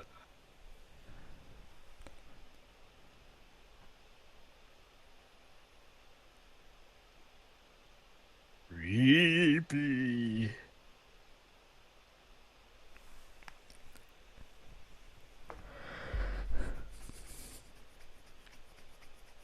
Yeah, this is actually a part of the book that the anime skipped over. There you go. Ouch.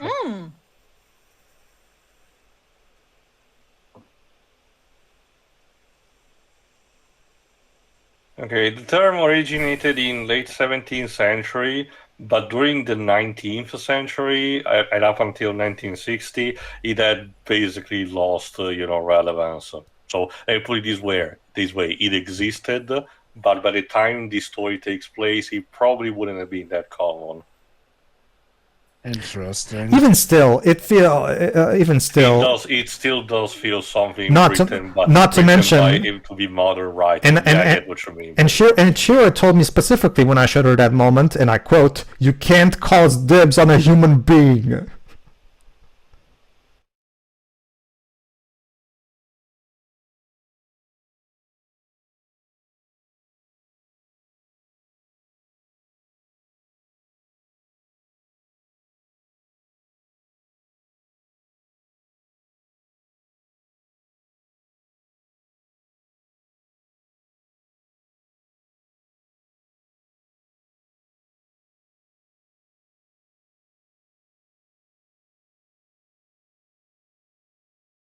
What happened? And she heard an owl and instantly fainted. Admittedly, she's kind of exhausted from everything.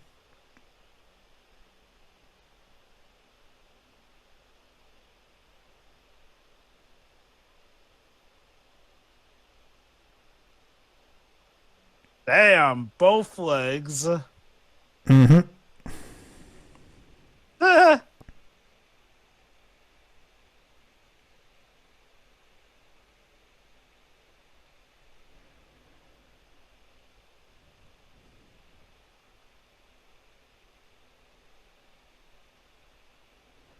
She does that a lot.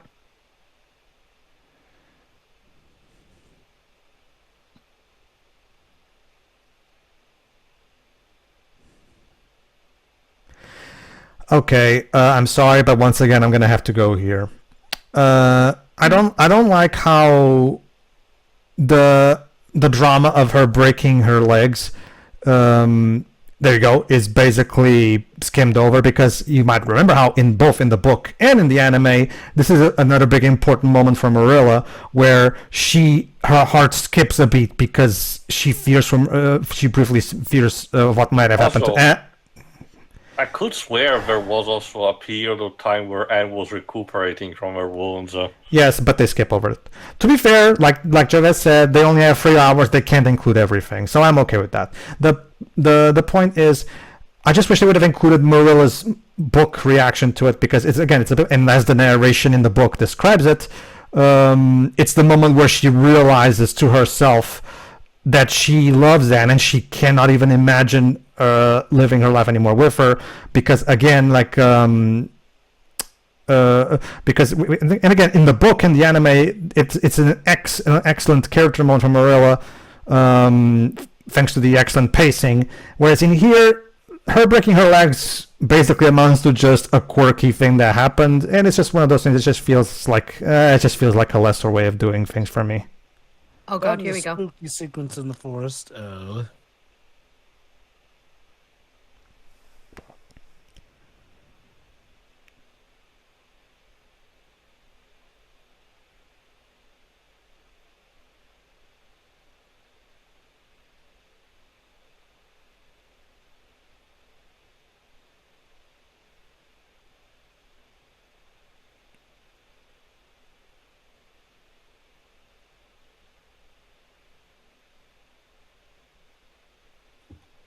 Oh yeah, here we go.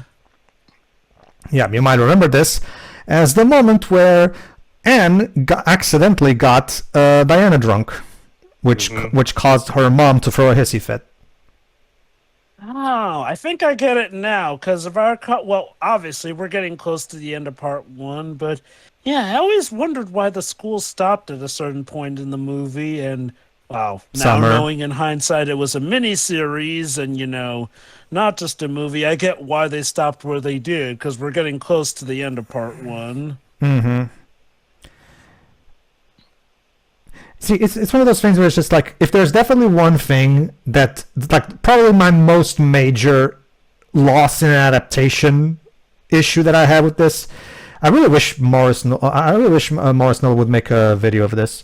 Or soon now? Sorry. A lost in adaptation video of this. Dominic Noble. That's Oh, it. you No, mean no. Dominic Noble? Yeah. I was wondering, who's Morris Noel? Sorry, I was thinking of the Looney Tunes director. Ignore me. I'm getting worse with names as I get older. I really wish Dominic Noble would make a video about this. It would have been a very interesting video, in my opinion. He might eventually. Well, I guess it depends on which adaptation he does it This with. one, obviously, I feel like this is probably the best one for him to use. I mean, this is the most common one, like the one that most people know. And probably easier to summarize in, what got adapted and what not. I think he has occasionally looked at different various like adaptations. Bridgestone and Wooster and G's, but those take more time than anything. Yeah. But yeah, my biggest lost in adaptation issue I had with this particular version of the story is particularly Marilla's character arc. Most of the big, important moments that made Marilla's character arc so compelling are either abridged or outright skimmed over a lot of times. And since Marilla is one of my favorite characters in the book, it kind of leaves me. I feel like what they do with Marilla works here, but it's definitely in a different matter. And and your friend's a little too eager for that. Yeah, drink. okay. I will say this: when it came to the direction, the director kinda, or at the very least, the actress herself managed to nail the idea of how a person that is drunk should behave. Oh, sure. See, here's the thing, and I will say this. I'm sure Jova will like that I say this.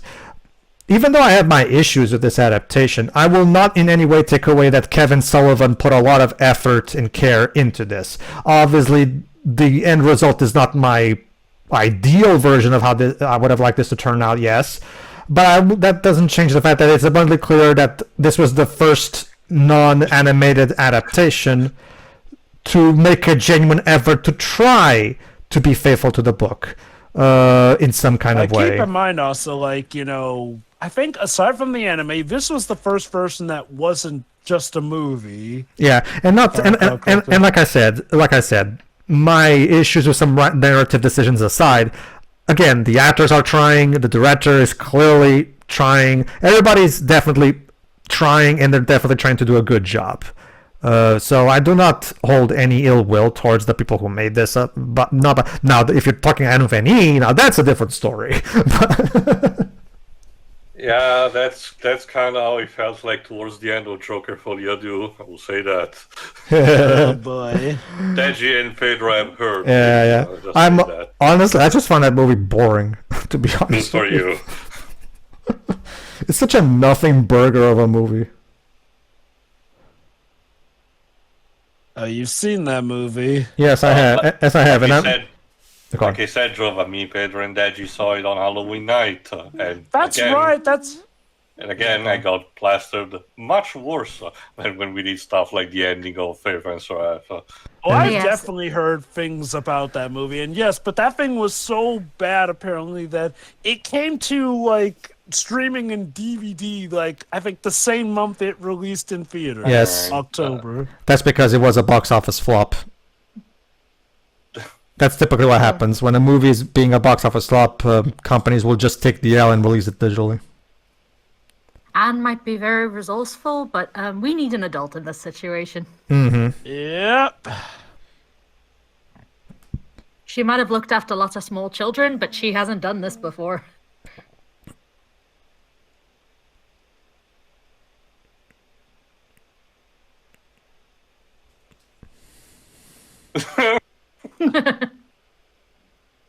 Leave it to Rachel to point it out.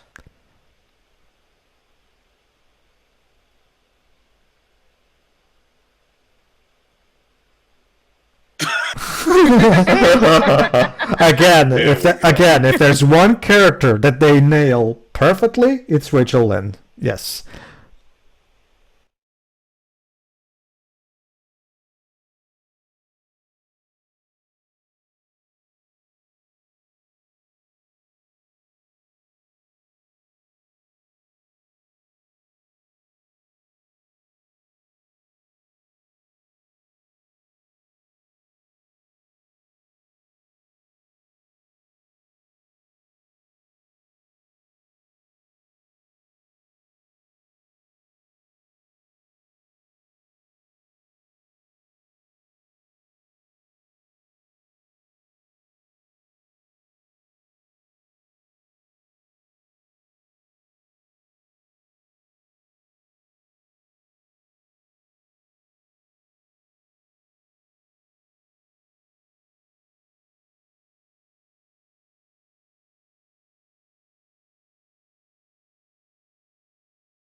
You really think this small child would get someone drunk?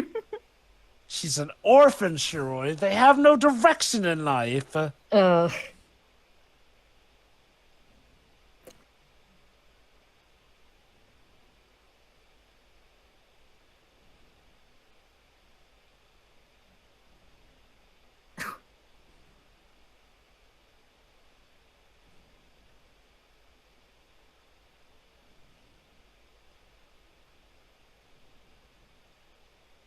Don't you insult the liquor now.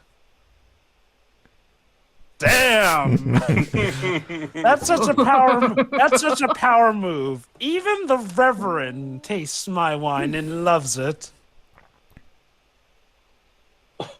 Oh my word! See, mean- Anne, this is how you tell off a bitch.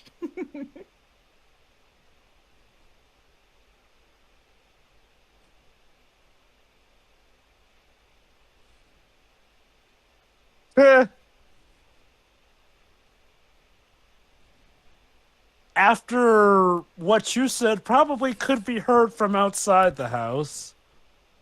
I don't know, she finds it funny. Yeah.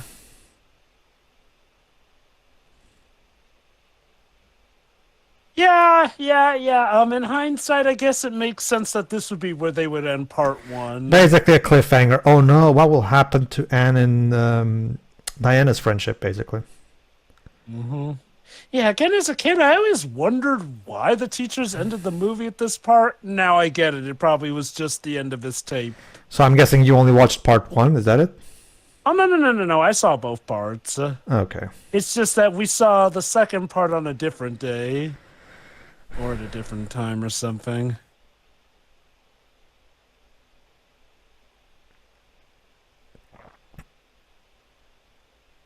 I'm sure if the stars were fighting you, you'd be burning.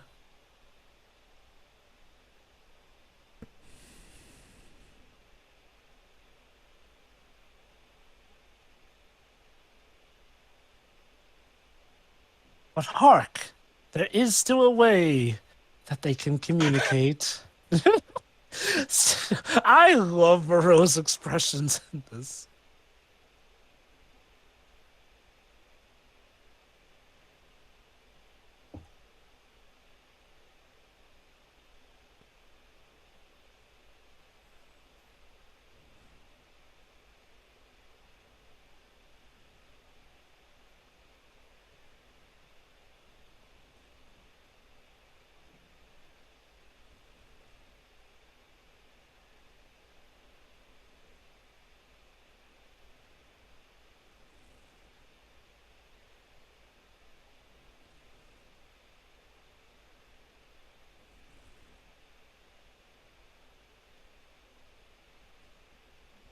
And the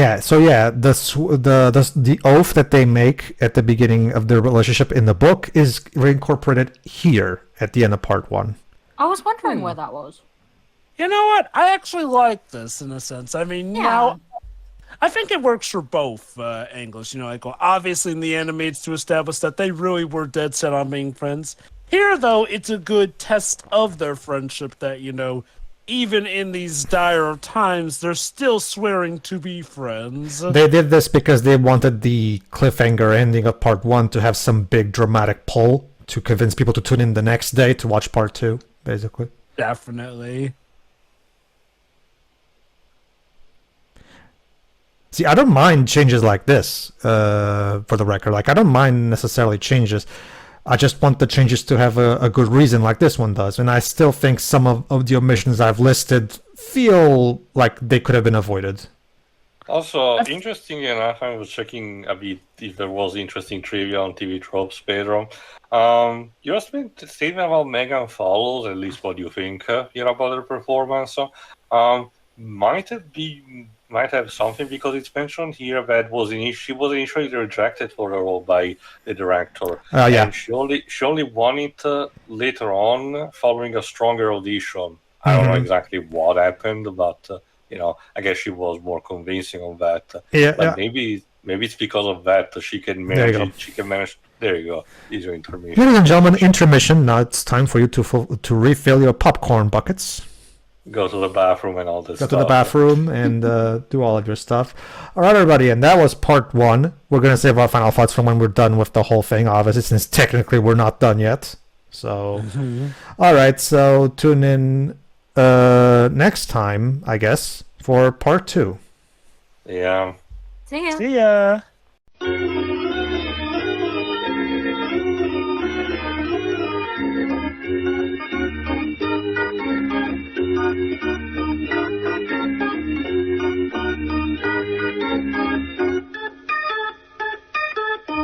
All right, and we're back, and now we're starting part 2. Okay, it starts immediately, as it was originally done in the original. I think in the original TV airing, they probably didn't even have any kind of.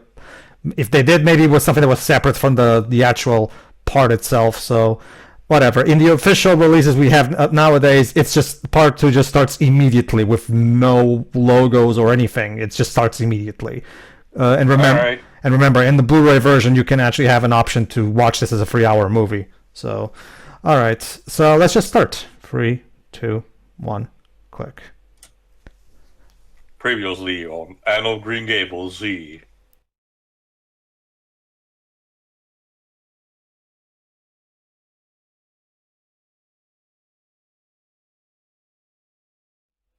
Oh, I guess this is the new teacher.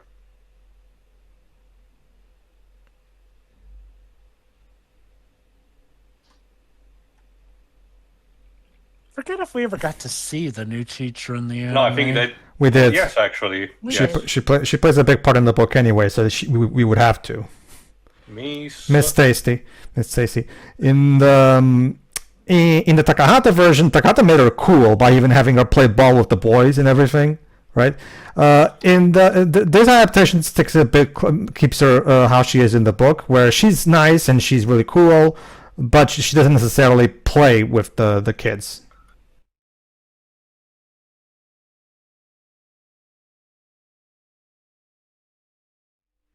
No, please, please don't do. Was he By all fired? means. Like, No. He I left. remember. Go on. Okay, this version definitely lets it be known that the town doesn't like him and that it's implied he only got the position because of, well, good old-fashioned nepotism as well, so you can maybe come to the inkling that he was quietly let go, essentially. I mean, they made it seem ceremonial.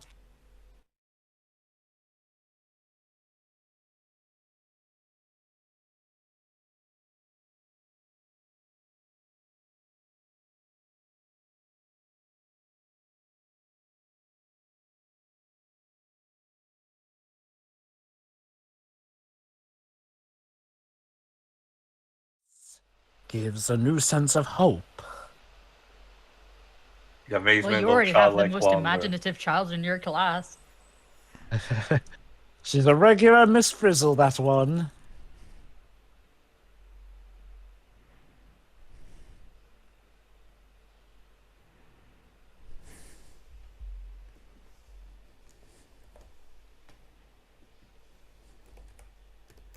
Also, yeah, much like in Hinamizawa, this is still, a school that encompasses, kids of all ages because the place is not that big. Small town.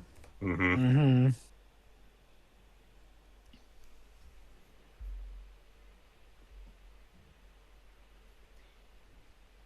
At least these kids' lives are relatively normal. What are you talking about, Shiroi? Everything in Hinamizawa is all fun, games, and laughter. Of course. Yeah.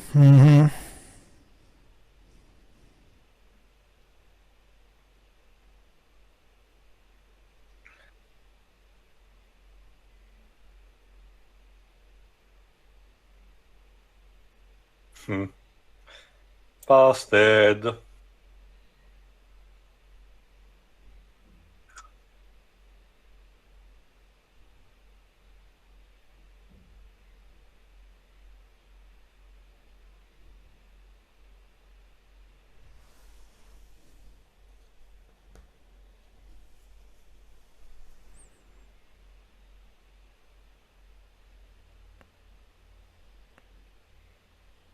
I'm not the devil, you know.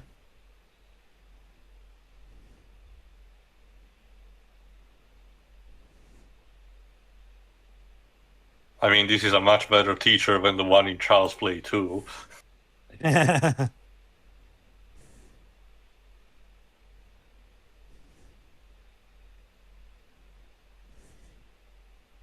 That's why I knew I did not have to kill you.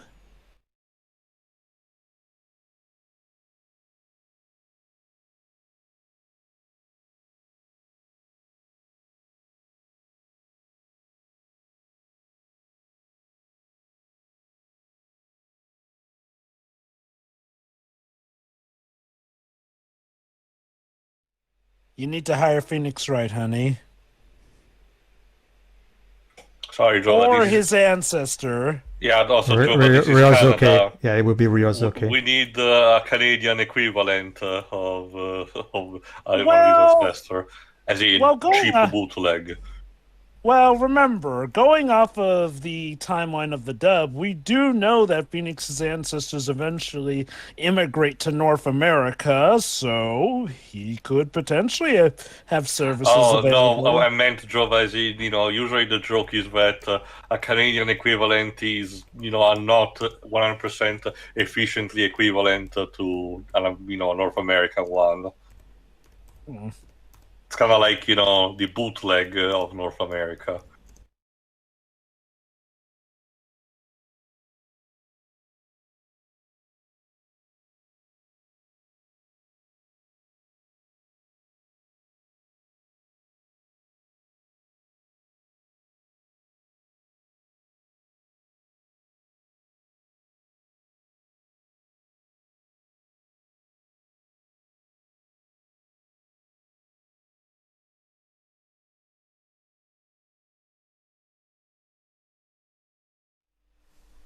Oh, this is the part where they're making the cake. Oh, jeez. No, poor mouse.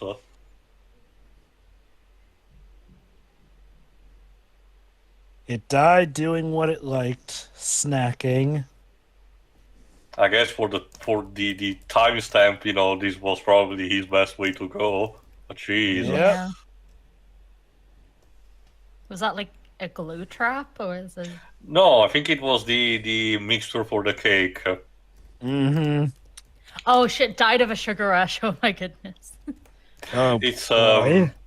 It kind of reminds me of a dialogue in Poker Night at the Inventory where, thanks to time shenanigans, Ash Williams basically comes to the conclusion that the reason why old wine tastes better is because it was conserved, in old places, and as a result, it contains fragments of mouse poop. Wouldn't that be the rodent's way of giving back to the community?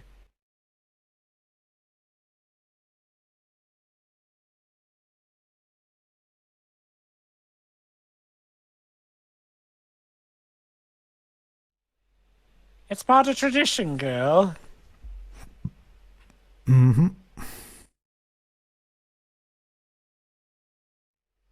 And we really need to talk about where you get these imaginations from. You haven't been getting into the special sauce. No, she reads. Never underestimate a girl who reads. What a Hey, dangerous force. hey, us boys who read can have imagination too. No, I But think they- we're dangerous. But Pedro, how can we? There are no figures. Oh god. Okay, Gaston.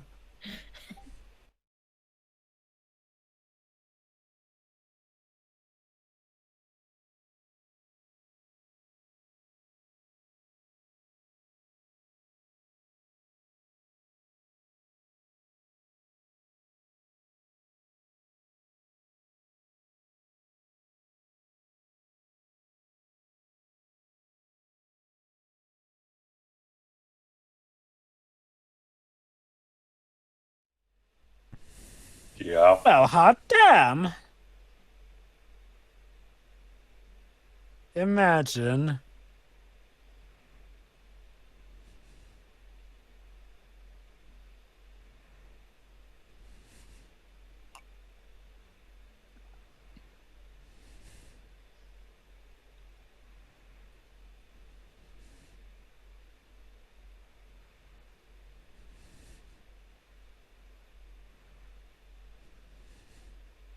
Oh boy, Morehouse gets to have the rat cake. Just tell them, oh my god, child. It's the pride, Shiroi. Yeah.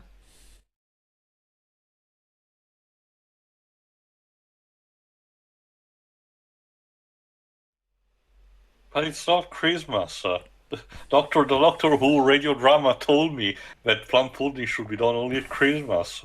Well, that radio drama is wrong. Jesus. I love how Marilla's like, all right, what is it this time? Oh, like, Here we go again. Marilla's expressions is like one of the best things about this. Yes.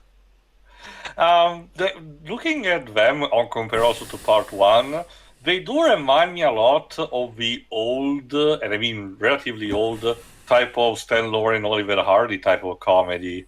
That kind of, resignation to that symbolizes both comedy but also frustration. Yeah. One thing, no, that is true. That being said, another thing that I haven't mentioned yet is I actually am going to say something akin to what Lucy said toward the 1919 film actress.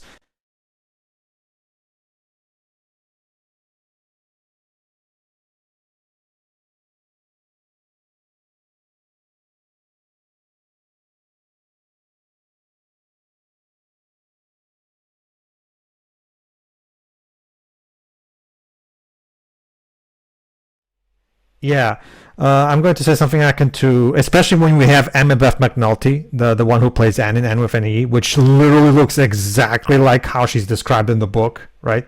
Because Lucy complained that the 1919 actress was that she looked too sugary and pretty unlike my gingery Anne, she said. And I kind of have a similar thing with Megan Follows in this one. She's a pretty looking girl, of course, but she doesn't look ginger to me. I don't really get the same gingery look from her face that I get from Annabeth McNulty and Anne with an E. You know what I mean? I'm curious, what about her doesn't make her gingery enough? It's like it's hard to explain. Here's what you do. Here's what you do, Joe. But go to Google Images and Google Anne with an E and look at Annabeth McNulty's face. That's literally how Anne is described in the book, you know. And while she doesn't necessarily, and while Megan Fox doesn't necessarily look, like she couldn't be Anne, I wish the makeup department would, put some more freckles on her face. You know what I mean? It's also worth the freckles. I think I mentioned it during the anime commentary, but ginger is also a way to that particularly the Brits tend to use to address instead the Irish. So just to make clear, it's not necessarily this case, that this term is used. Mm-hmm. No, it's like by ginger, Lucy means red hair, freckles, that kind of thing. Yeah, the TV Tropes even has a type of, if I recall correctly, page that basically said, says people with red hair tends to be more hot-blooded in nature, as exemplified by Asuka from Evangelion.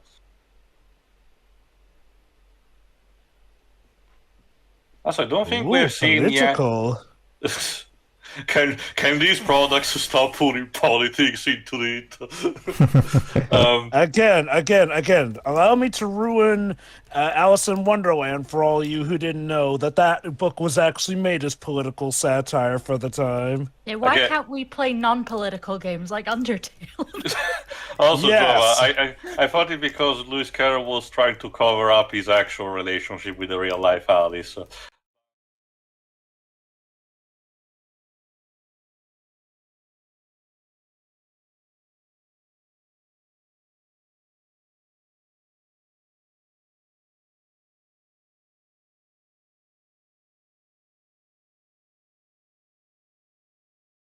I don't think we've seen yet, and I guess we'll probably don't see the other kid, the teenager, the boy that helps Matthew in the farm work. Oh no, no. Kind of not ends up being racist, I Again, guess. it Well, wasn't particularly prevalent even in the wait, anime. So I think you're, Job, I think you're thinking of N of N.E. because in the book, Anne doesn't antagonize the boy. Okay, she definitely antagonized him in the anime, though. I don't remember that. No. Oh, I hey, definitely Diana. recall her. I think you're thinking of probably of a different book. Now we're getting the crop episode. Okay. Yes, that's right. This is how I ended up finding out that this was actually an adaptation of Anne with an E, because I was actually able to use this adaptation to guess what was going to happen in the anime. Oh, okay, then. Because if I recall correctly, this is the part where, the sister's sick. Exactly. Yeah. And Anne, since she's been taking care of children or her practically her whole life, she knows a lot about child and sicknesses. Oh, Yippee-cock, there you go. Well, remember, that's according to the book. That is the thing she gets. So, and Yeah.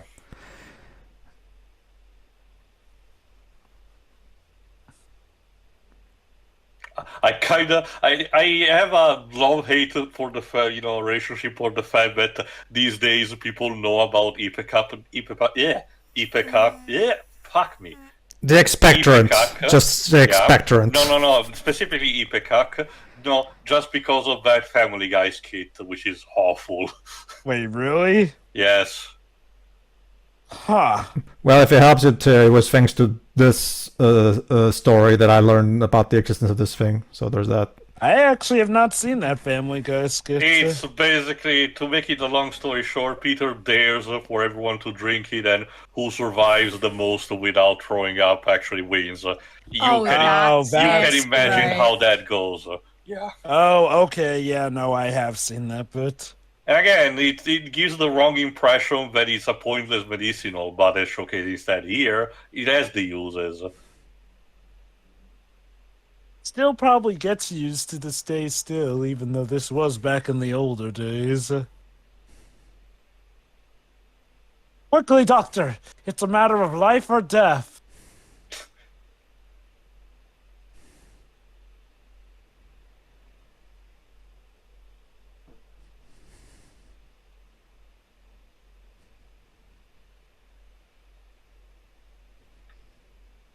And also, yeah, at this point in time, being sick is a bit more worrying.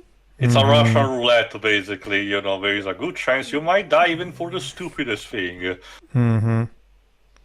It really is a wonder how a simple change in not just medical standards, but medical procedure would help.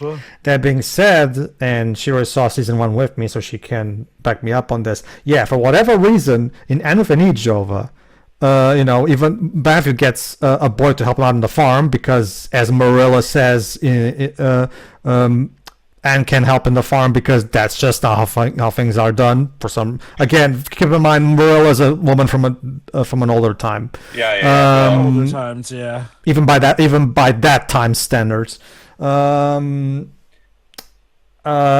And yes, even though it's very clear that the boy's just there to help with the farm and he's not a threat to her place in Green Gables, Anne spends the entirety of season 1 and basically bullying the poor boy for no good reason. And it's He's literally there existing and doing his job, like.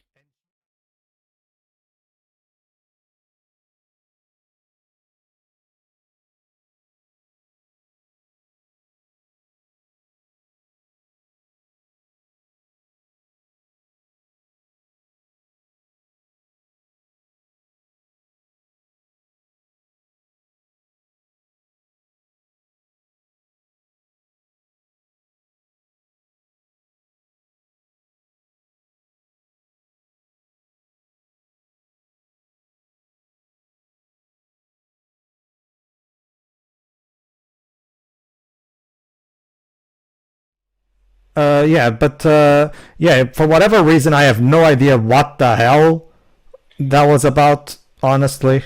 But then again, considering the person who was the showrunner for that show and their views, I guess I shouldn't be too surprised.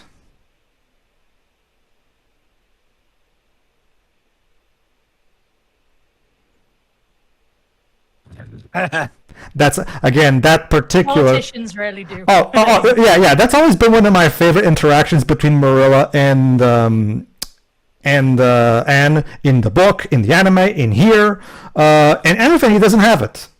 It's just another way of how that show manages to find a lot of million different ways it can tick me off. But I've always loved that particular interaction about the prime minister. Not, thank God I can tell he didn't become prime minister because of his good looks. That's for sure. It's always been one of my personal favorite moments in the story because it's such a genuine moment of these two just talking like real people, and the conversation feels 100% genuine. It just feels like genuine banter between two people,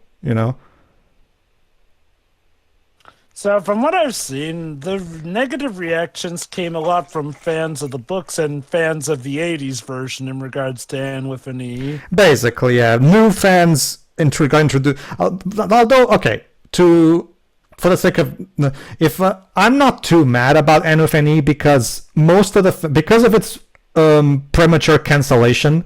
A lot of fans who were introduced to the series via Anne with an E went on to read the book and watch other adaptations so they could see more of the story. And the last Airbender factor, basically. Yeah. So, if nothing else, Anne with an E brought in a whole new generation of fans who are now preemptively enjoying the book and the other adaptations. So, I guess something good did come out of this thing, at least. So, there's that. So, yeah, like in the book,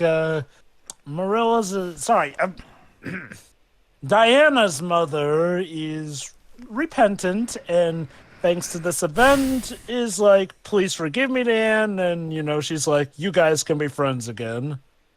I really even invites her to the Christmas ball. Hold on, remind me. I looked away for a moment. Like, if I remember correctly, they didn't have the scene with the doctor speaking to Diana's mom, did it? Did they? No, they had. Okay, never mind. They did. Never mind then.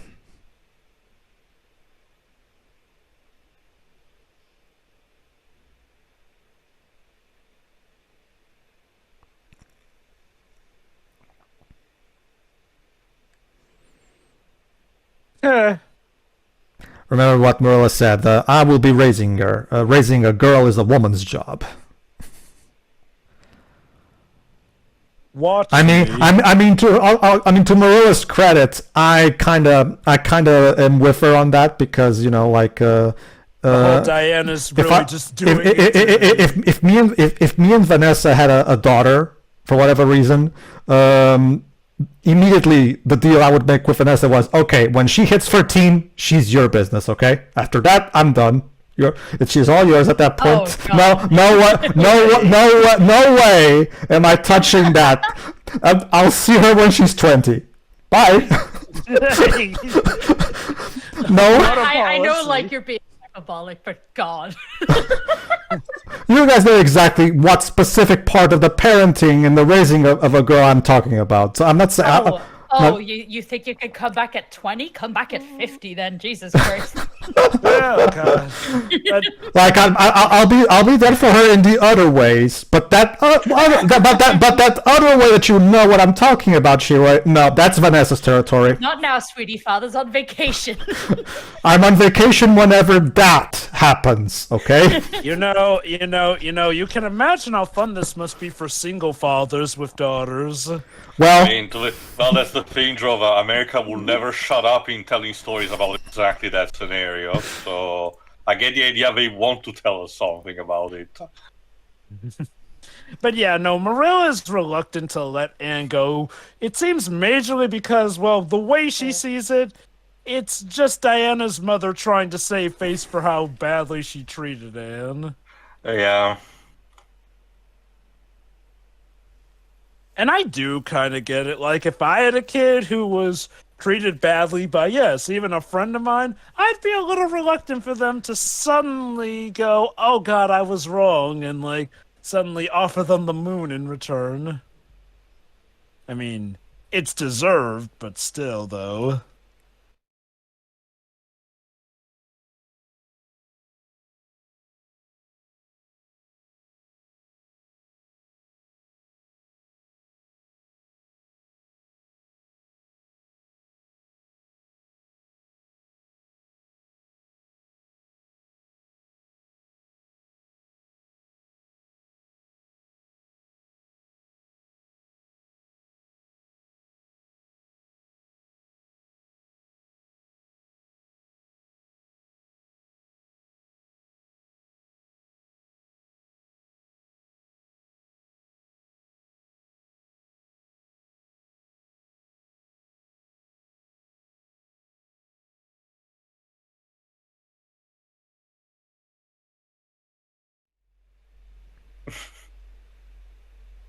Matthew, come on now. Yeah, this is the part where he gets the gift. He's trying his best. The puffy sleeves dress. Because remember, Lucy, you can look up her photos of her. Yeah. Lucy loved dresses with puffy sleeves. The fashion of the time. Which is why she also transferred that love into Anne herself. I think you mentioned that during the commentary of the anime. How much did Lucy saw Anne as a, offer avatar figure for herself? To a lot of extent. Remember, Lucy was a suffragette, just like Anne is a suffragette.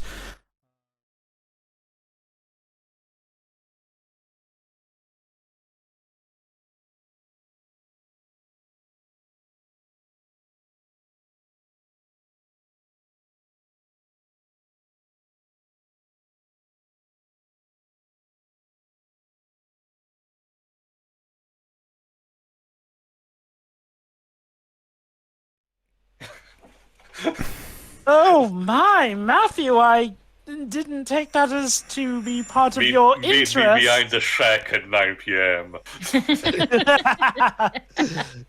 Hey, listen, if he wants to look pretty, let him look pretty. Matthew Cuthbert in a dress. That might actually make Marilla faint. That being said, I can definitely see why this guy was cast in all the Western, back in the day. He's definitely got that good rugged look for him. Mm-hmm. Okay. It looks like that dress is wearing you. Yeah, the puffy sleeves are definitely there, but the color, it's like... I think one size down would have worked fine. But Giroy, it wouldn't look as puffy then. It would. It would just be wearing her a little less. It is never enough.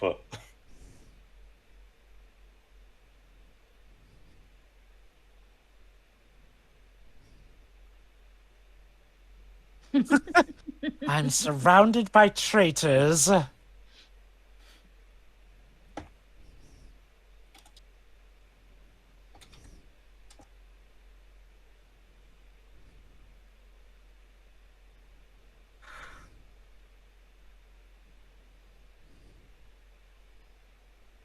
Hey, Cinderella. I mean, it is that blue color. Mm-hmm. I love it. No, she can't simply say I love it. True, yeah. Anne would never settle for such a simple way of putting it.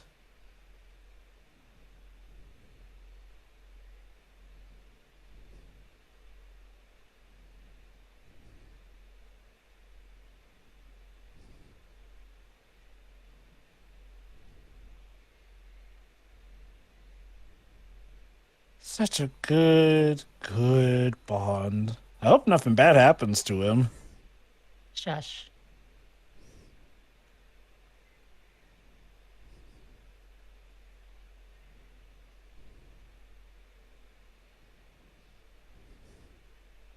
Between Matthew and Phoenix Wright, men who become girl dads overnight seem to handle it quite well. You'd be surprised by our ability to adapt to extreme pressure. Mm-hmm.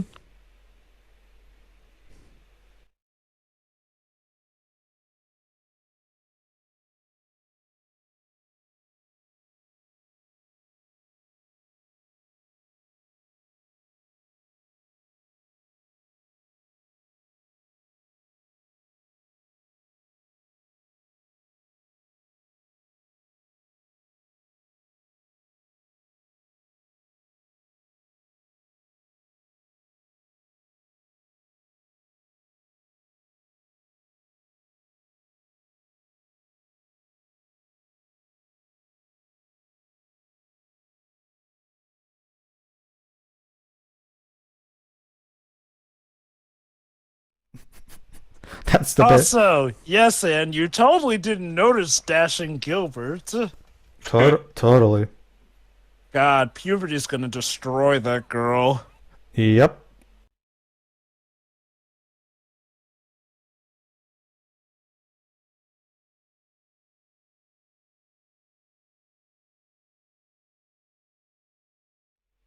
She would do it just for a challenge. Anne truly is her own worst enemy.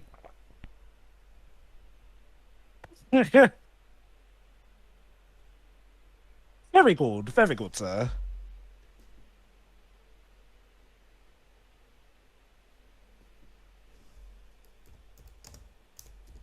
But Anne, I thought you said you would do everything in your power to ignore Gilbert. And now you're trying to get a dance with him? Listen, it's Oh. to one-up him. Totally. Yes, absolutely. Just like in Love is War Kaguya-sama. Oh, you're right. Enemies to lovers. It's Huh. genius. Yeah. It is a good one. It is a good one. Which is interesting because the ending of Kaguya-sama also felt a bit rushed, like the Yoshinoko one, although nowhere near as bad, of course. The anime or the manga? The manga. Yeah, the anime fixed it though. Although That's if it's good. Yuri we're talking about, they can So stay no, in. ever since I'll take it. ever since the Yoshinoko debacle, a lot of people have talked about how the manga, the Kaguya manga also has similar issues, but nowhere near as bad. But again, the anime fixed it, so. Sure, if it's Yuri, enemies and lovers. Yes, two particular characters in my mind right now, which I'm sure you and Tio know exactly what I'm thinking about. Interesting transition. Mm-hmm.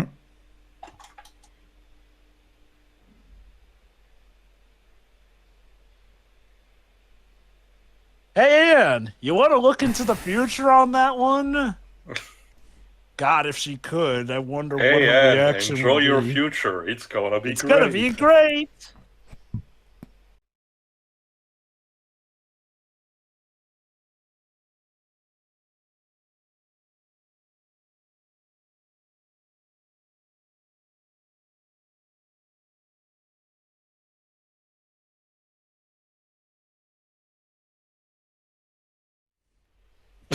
Oh, snap.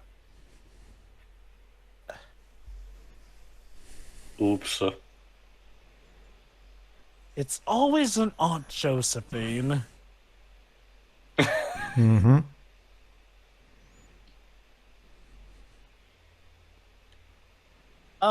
Come Josephine in my flying machine?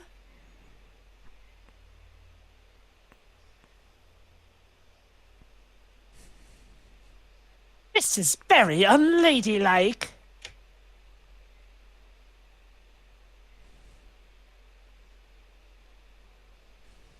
All just because of a race. Two children having a race, Jesus, like the most normal thing ever.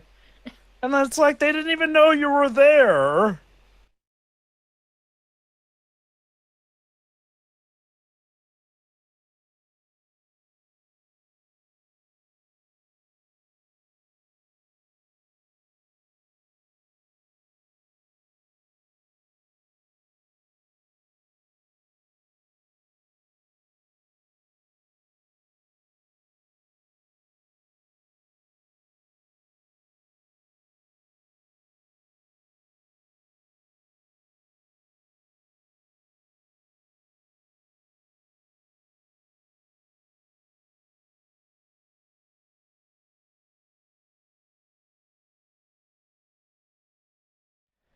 The reason the anime is as broad as it is, Jova, is because again, it's regarded as one of the select few perfect book adaptations that just covers everything you can do, as well as even make it even enhance the story even more than what the book did.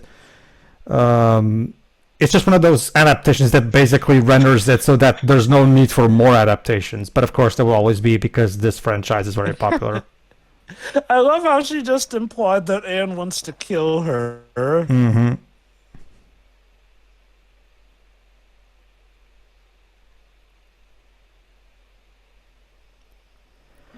Jesus, woman. You're so dramatic.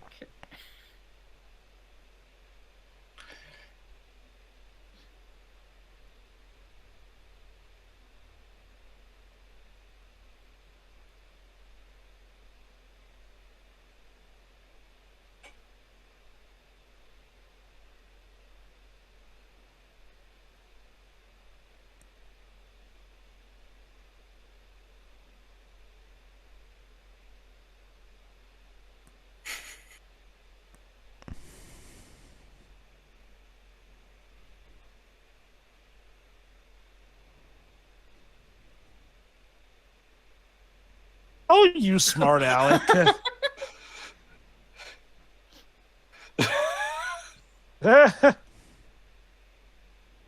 It's all about imagination.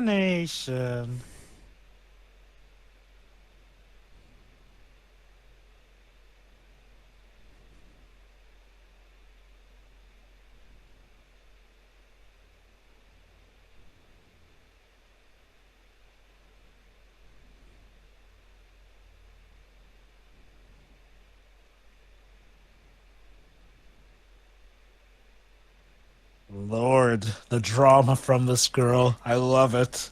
Yeah. Like, she is like genuinely this dramatic, but like she knows how to play the game, as Oh, as yeah. they say. And would make quite a lawyer.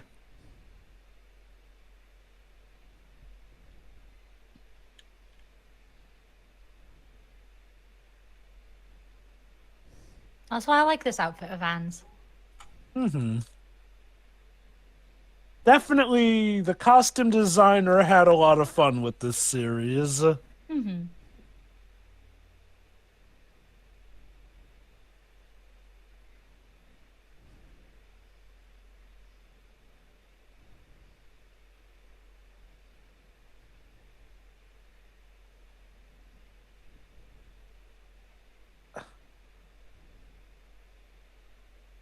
Title drop. I swear. Feel like I could write a series of books about you. I think I'd call it Anne of Green Gables. I don't know if it would catch on, though.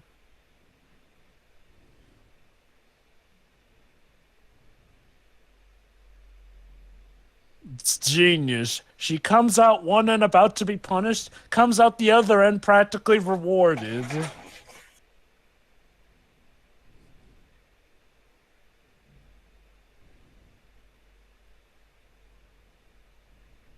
Note! Girls in real life, you may not be this lucky if you jump on your old grandmother or aunt like that.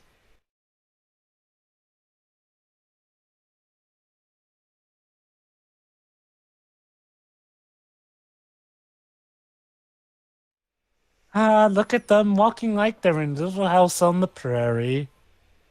There's always a lighthouse.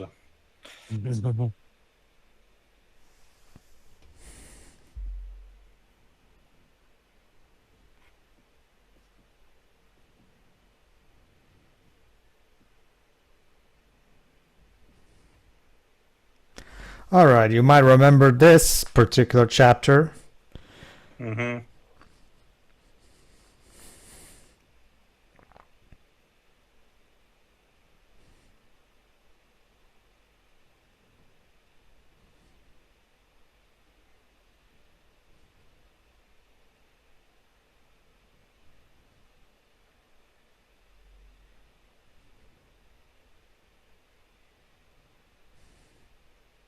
Stealing glances now, are we in?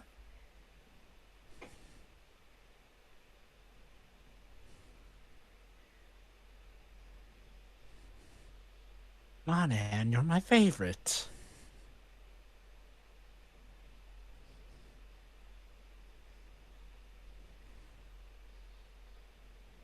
Oh, now we know we have a crisis. I also love that the scene almost ended like a comedy skit with the camera not following anymore the carriage as it moved, exiting stage left. Eh.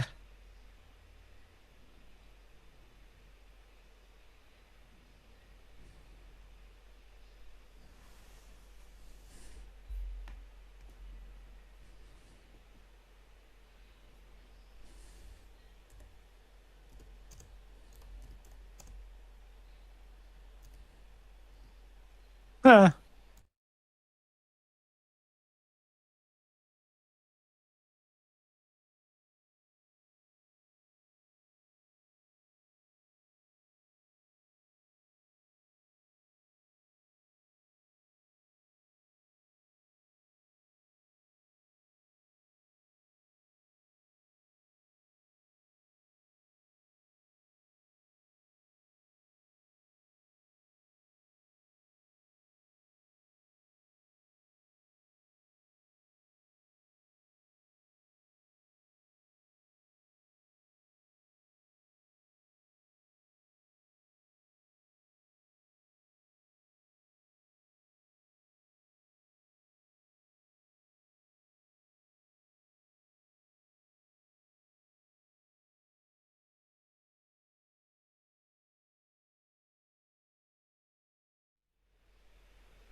This just in. Rich people have little imagination.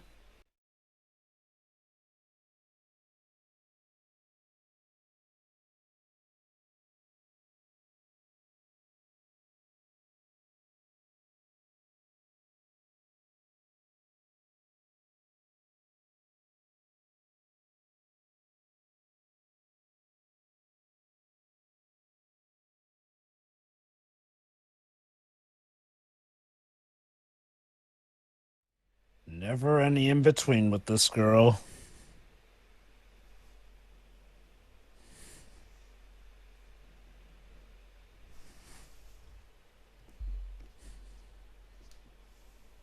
Rent free.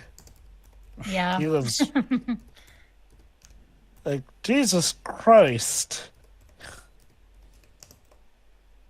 Beyond rent free. He's practically booked an entire stay in that luxurious hotel you call a mind. All for free. All right.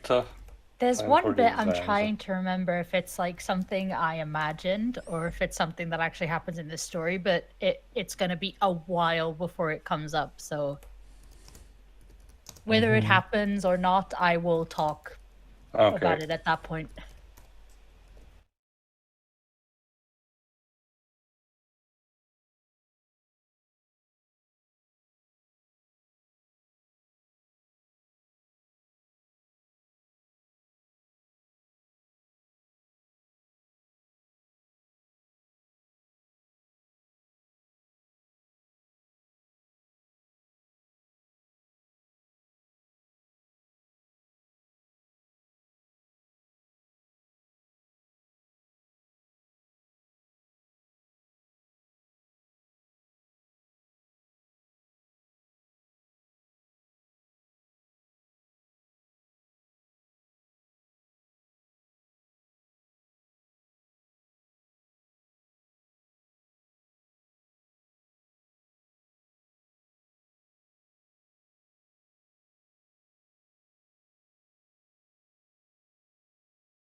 Even if they tragically die from a disease. I think one thing that this particular adaptation lacks, if I remember correctly, is the fictional figure that Anne, finds herself attached to and uses as a role model, if I recall correctly. They mentioned her at the beginning, but Oh, they kind okay. of haven't touched it since. Like it was the window friend, right?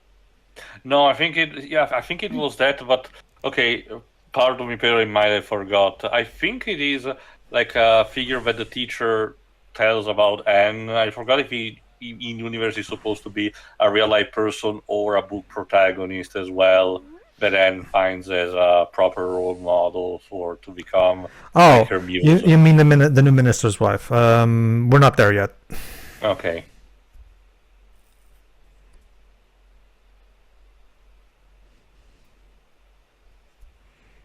Yeah, again, I have to say, the one thing that I will say that they managed to nail, which shouldn't be taken for granted, is to showcase the passage of time while using the same actors, including the young ones.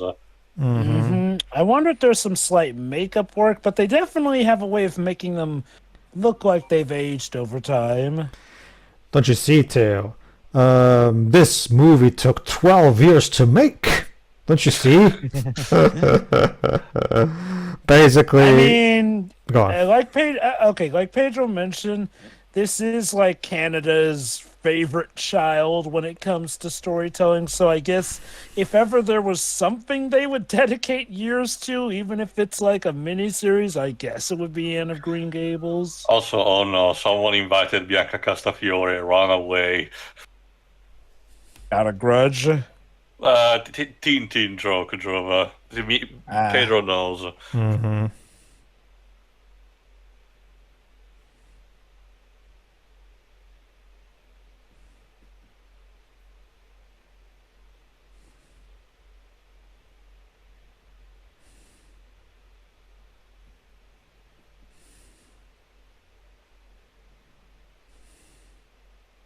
Yeah. I love that expression when Anne says, I wasn't meaning to be funny. She's like, oh, this guy's a nut.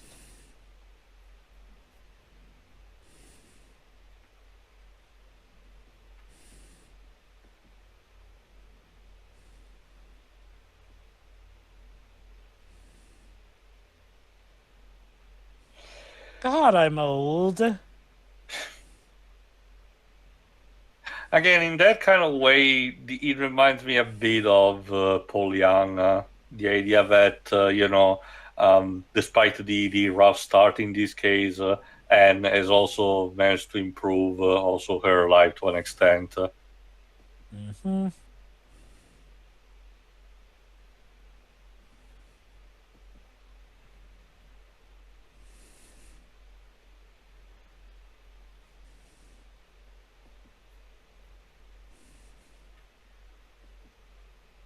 Basically, to understand the. Have you heard my it took 12 years to make joke? She right?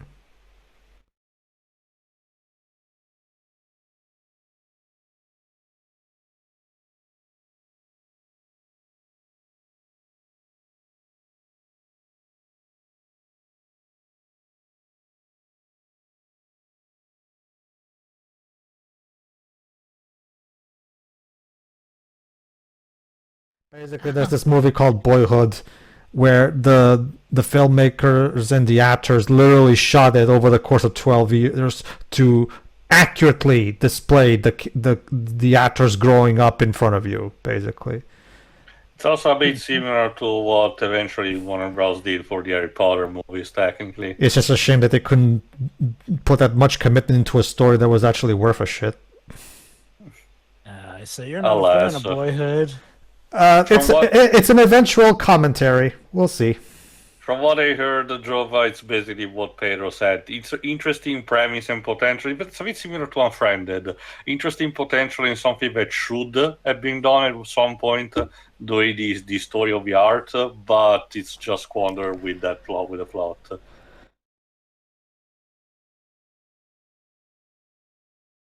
And let your hair flow free.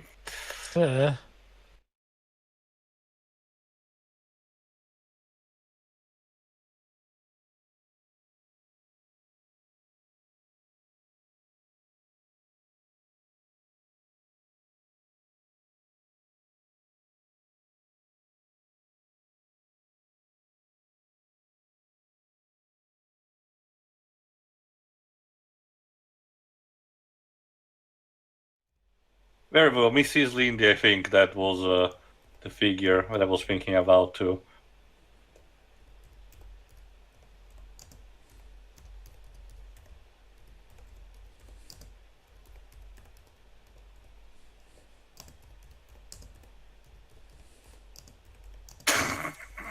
You're dead.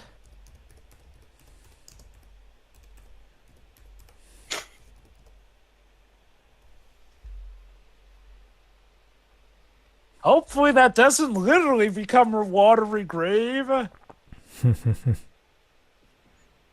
But nah, that'd be silly. I mean, we're only sending her out the creek, literally without a paddle. Mm-hmm. Wait a minute.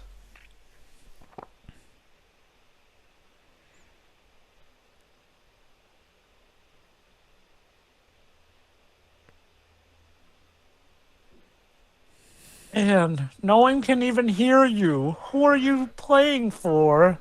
For herself, she loves doing this kind of thing. Remember how this adaptation started? Literally. It is literally about to be the end of her, so well done.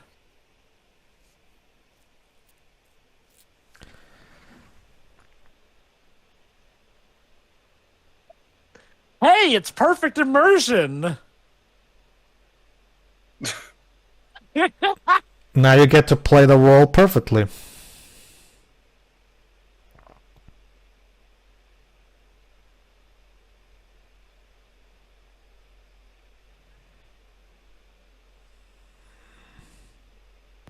This is why you don't manifest things.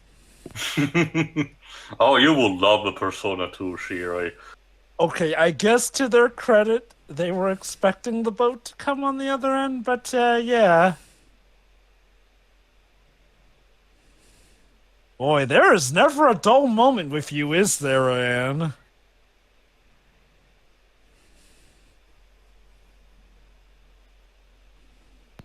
Really, like, trouble seems to follow her. Yeah. Oh, no. Speaking of which, Not you. Anyone yes. but you. She's contemplating, maybe drowning wouldn't be so bad after Yeah, all. that face. I'm doing just fine, thank you. So, Come here often. Nancy.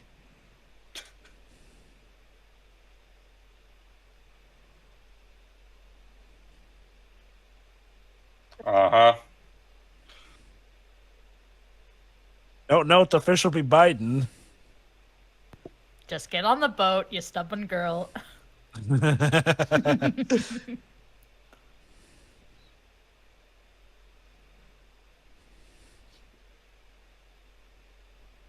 Sure, I'll take you for a ride. Thanks for asking.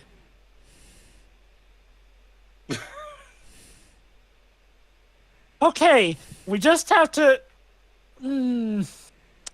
maybe we can,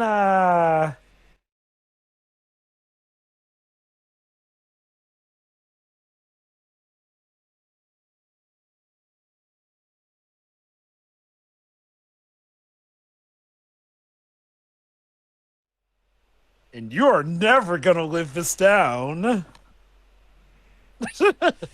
Calmly, yes. Calm. Uh-huh. That's what we're calling it now. She said calmly.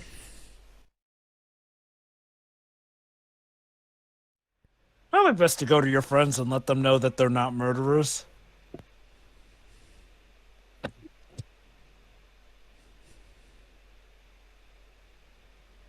Got that right.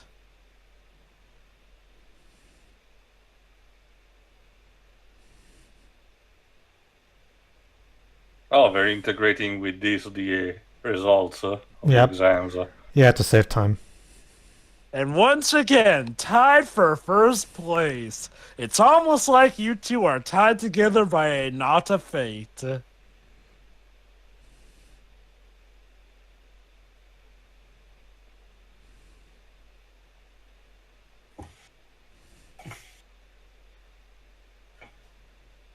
Why can't we be friends? I mean, I literally just saved your life now. Bruh. Oh, so now he says it.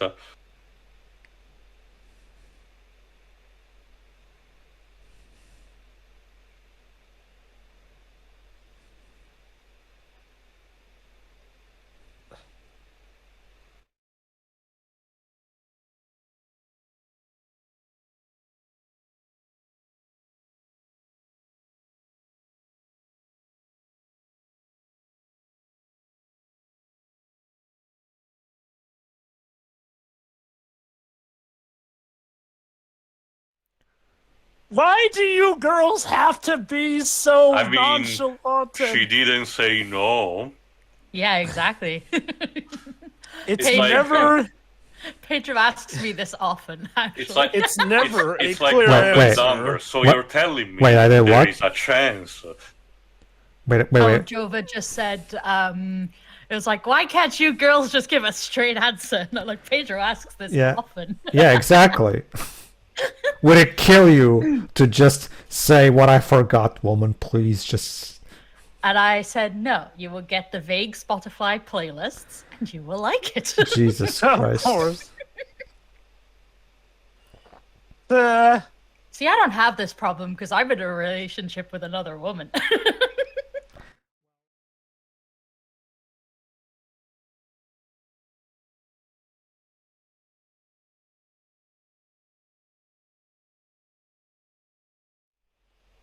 No, Marilla. This is going to be your life every week now. At this point, you should just get heart attack medication to prevent yourself from keeling By over. Jove! That's what I do like how Marilla immediately changes her tune the minute she hears that she's doing good in school. It's like, oh, well, you can get in as much trouble as you need to so long as you're successful in It life. was noted also before when the teacher had offered, the possibility of her going to, the most prestigious school. Marilla, even again in this version of Showcase particularly, but apparently Marilla feels a sense of, pride for Anne actually getting, in places. Also, should probably go let the blonde girl know that they're not murderers because she No, was let her flipping cry hysterical. for 15 more minutes. Why not?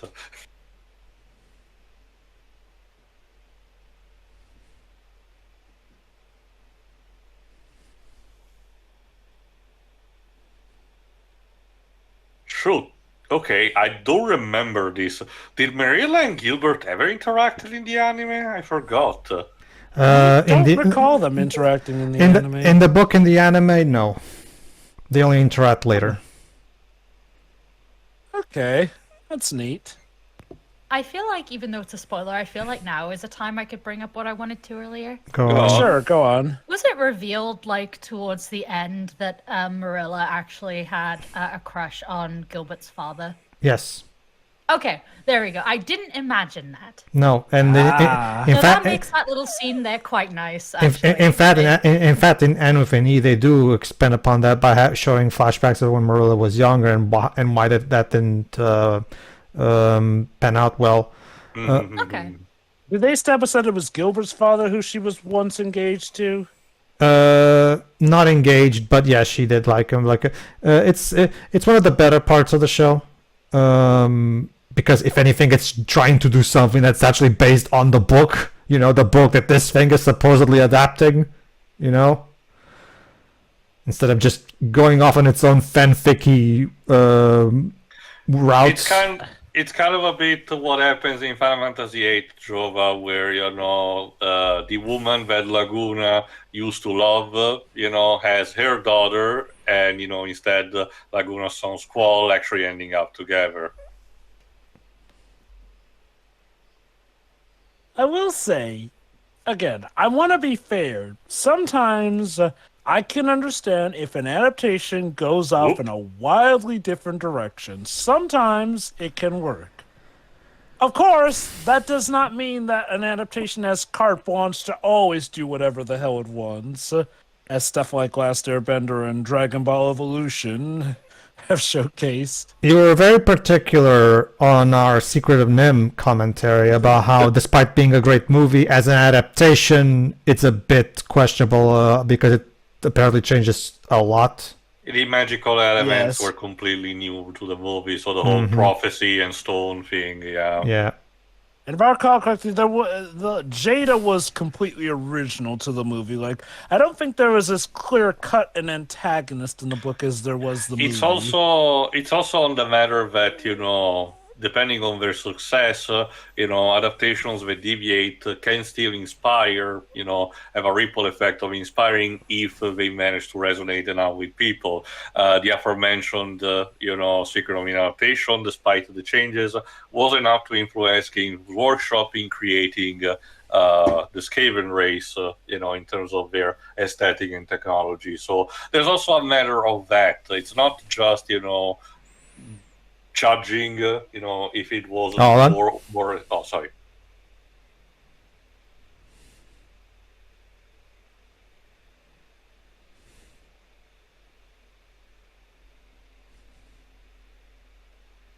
Says the woman who ends up having a whole book series that was successful.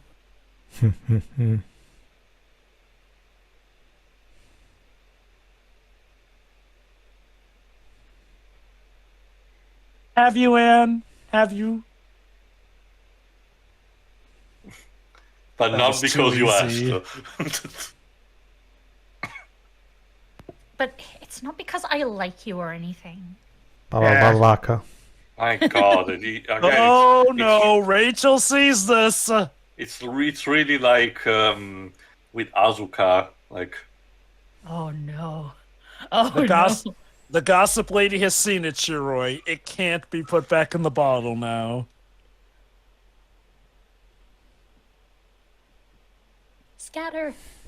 But yeah, no. Another example of adaptation that differs widely from the book is Jurassic Park, which, yeah, spoilers, that ended up being a massive success despite it doing quite a few drastic differences from the Like the book. appearance of Dr. Grant, just to say one.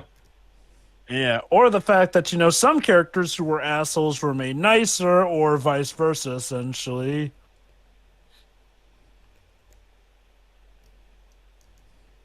I didn't know that was a book.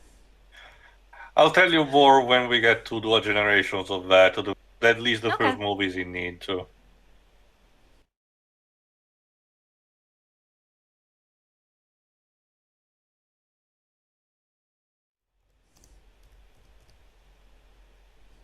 Uh-oh. That didn't take long. Like, Jesus, not even 5 minutes later.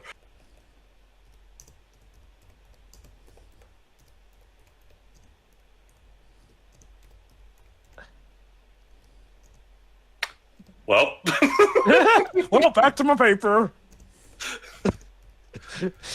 it's like a polar opposite version of Eustace from Courage the Curly Dog. Yeah.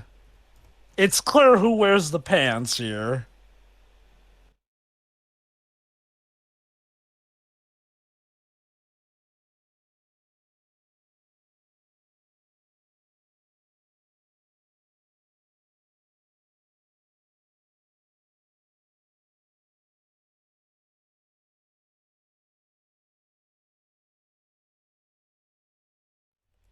It was just a simple carriage ride. Oh, that's how it all starts. It wasn't just a carriage ride, it was a carriage ride with a boy.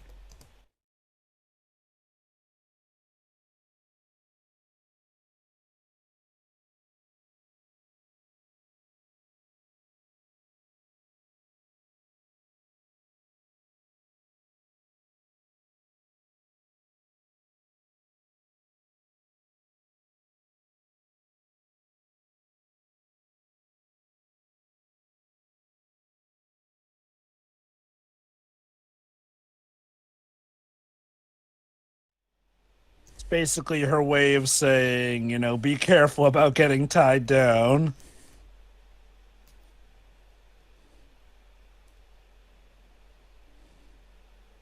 Yeah, more title drop.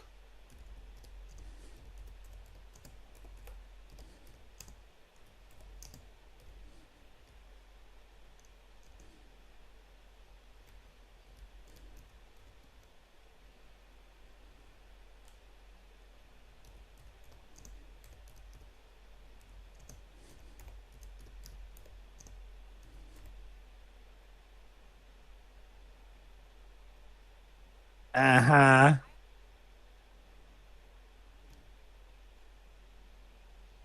I agree.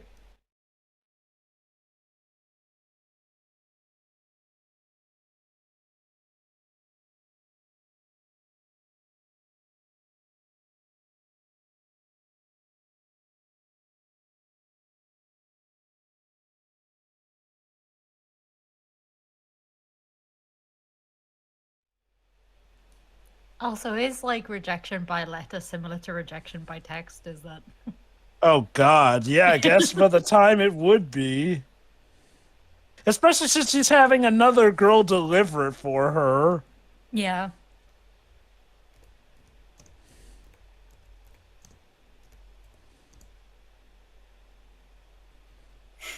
I don't know. Martha Wayne wore them well.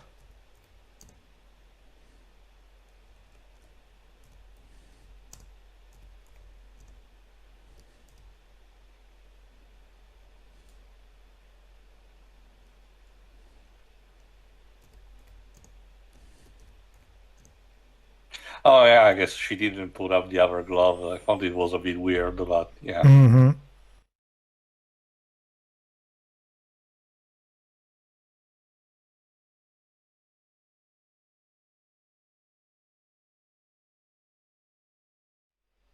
I guess she did end up coming to the concert after all.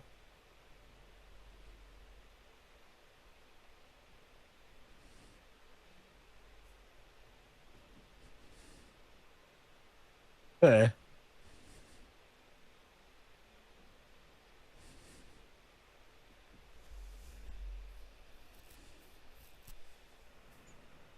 Of course. He doesn't understand, so I'll have to make him understand and date the crap out of him. It's honestly really such a burden.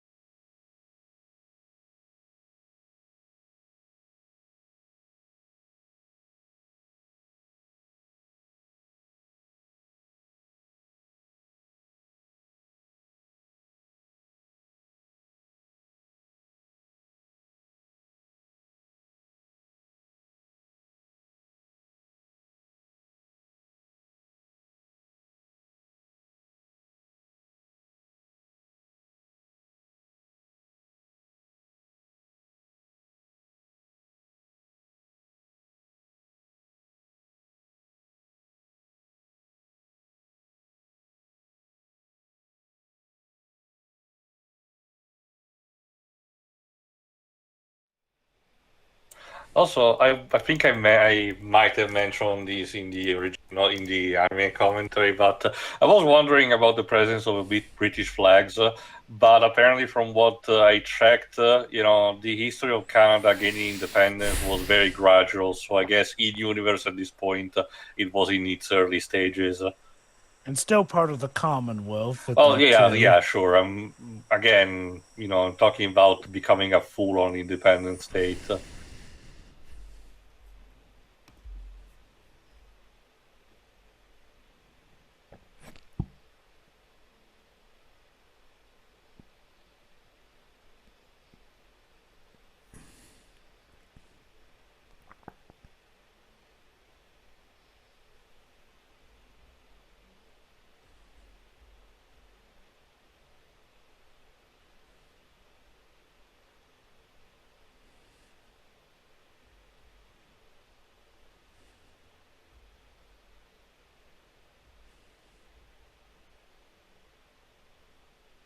Here we go. Moment of truth.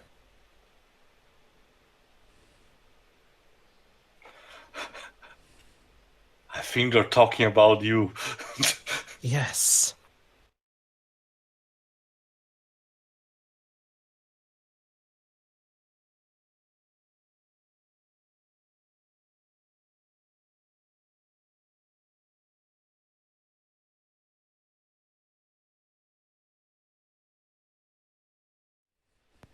Also, that lady's one of those. Yes.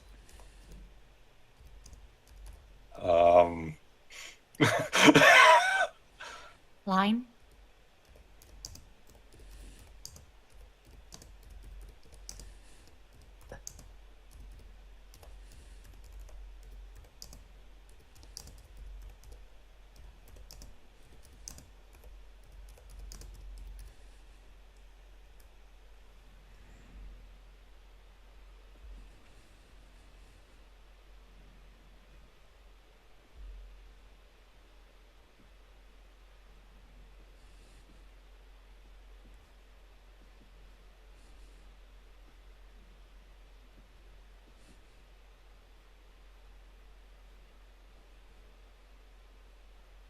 I just realized Gilbert looks like a younger Henry Cavill in this movie.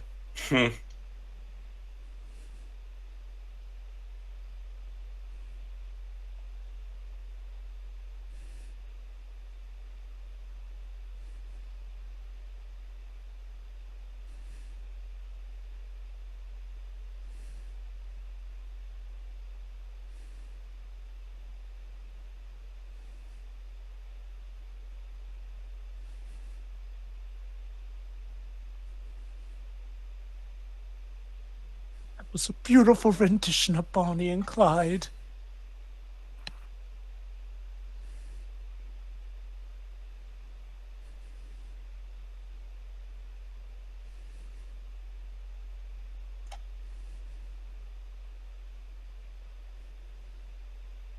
Yeah, I'm thinking in the meantime, I don't think we checked the composer of this. Let me see. Oh, and of course Gilbert starts the standing ovation for her. My God, I hate it here. And yes, his Girlfriend don't like that. Or, I'm sorry, the girl who called dibs on him. That would be that would be Ruby. However, she only does that in N with an E because even in the 19th century, Lucy realized that that line is stupid, so she didn't put that in.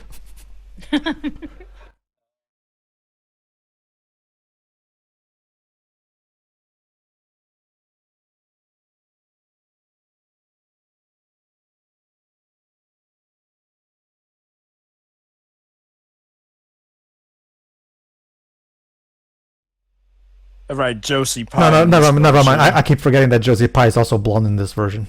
See, Ruby is specifically described to be blonde in the book, but Josie Pye is surprisingly does not get a description for her hair color.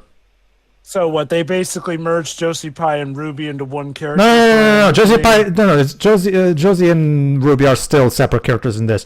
It's just that since the book did not tell us Josie Pye's hair color, each adaptation can vary in terms of that, Right. basically. Although, again, from what you said, though, it sounds more like Ruby's the one who... Now, Ruby's the one who has a Gilbert as a Ruby's boyfriend? usually it's Ruby, yes. It doesn't matter much because obviously it doesn't go anywhere, but yes. Aw, Anne was shit. calling after Gilbert because he's now on the market.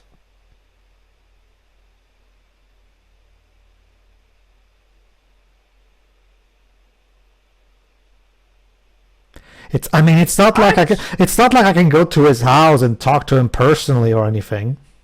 Like, Anne, But Anne, Pedro, what he- are you saying? Anne, he literally came to see you. I'm pretty sure he'll be willing to have a chat with you.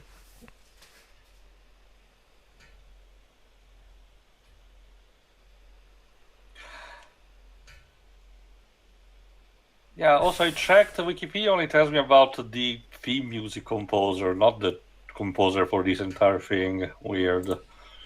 Another omission from the book is that we don't get to see Marilla's surprise and regret of reaction when she realizes that the little girl she once raised is no longer a little, and it you know, it would have been nice to also have that moment. Again, it's one of those things where it's just like this. I like this as an adaptation that serves to give you the basic gist of the book, the basics aspect of it.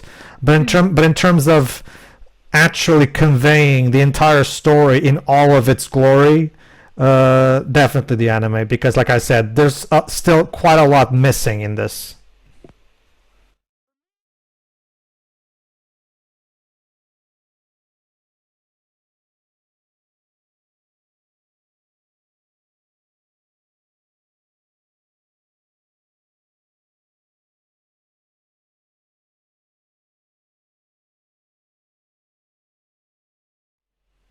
But, yeah, speaking of the anime, I do wonder, since, as Pedro has said to pretty much no end about how the anime was perfect and how it covered everything, I do wonder, is there really much point in, like, an anime remake of it, though, if, like, the original anime pretty much covered everything? Jova, that can be very easily explained.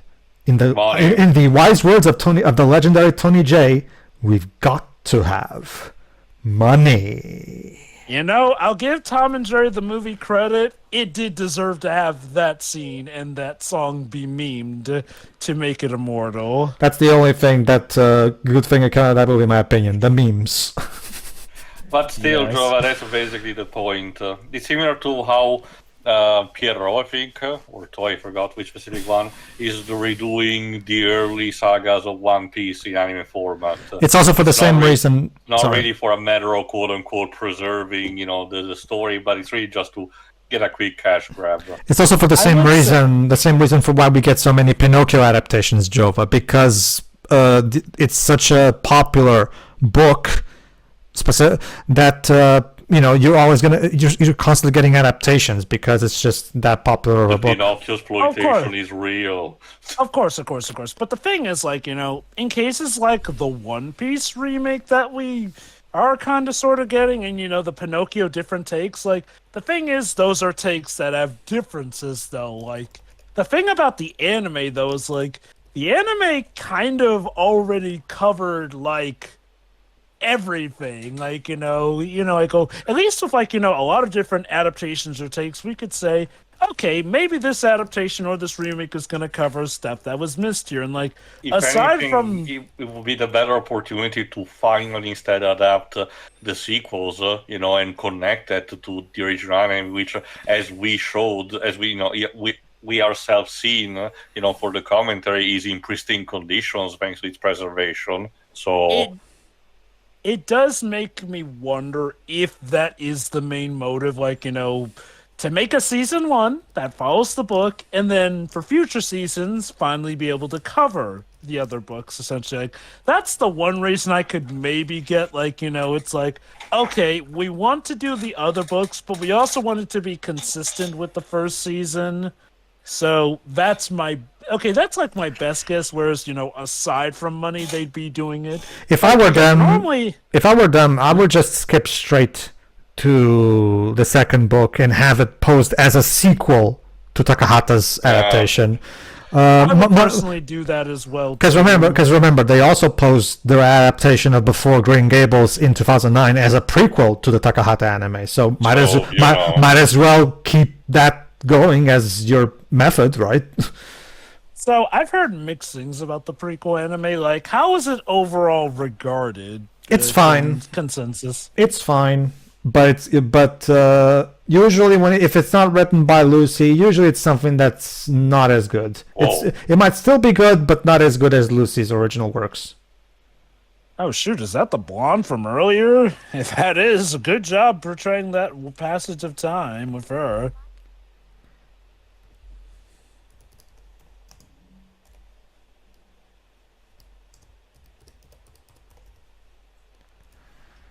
Which, as we established for the time, it was a lot. Mm-hmm. Especially if we throw in not only inflation rates, but converting that from Canadian to American dollars. Mm-hmm.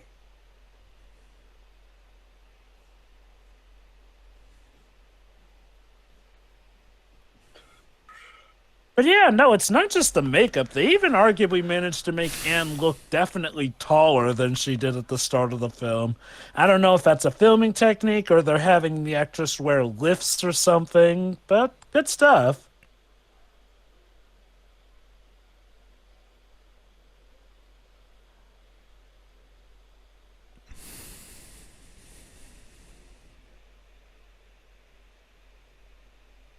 Huh.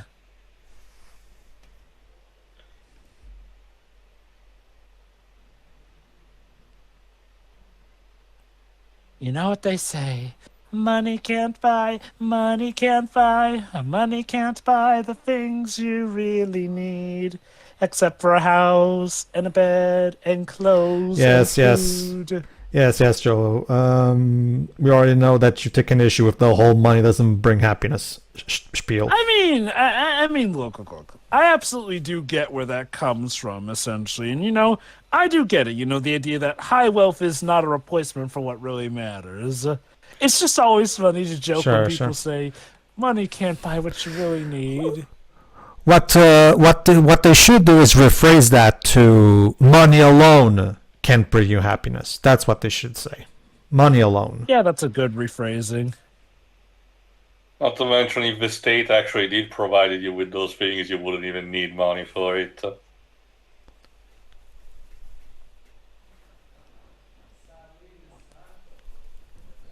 Hint, hint, wink, wink, nudge, nudge.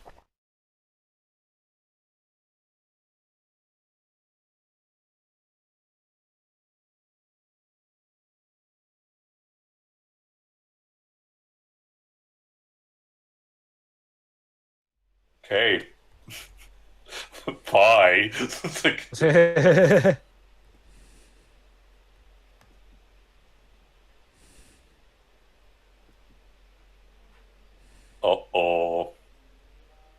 He's probably just studying with her, Anne. Come on.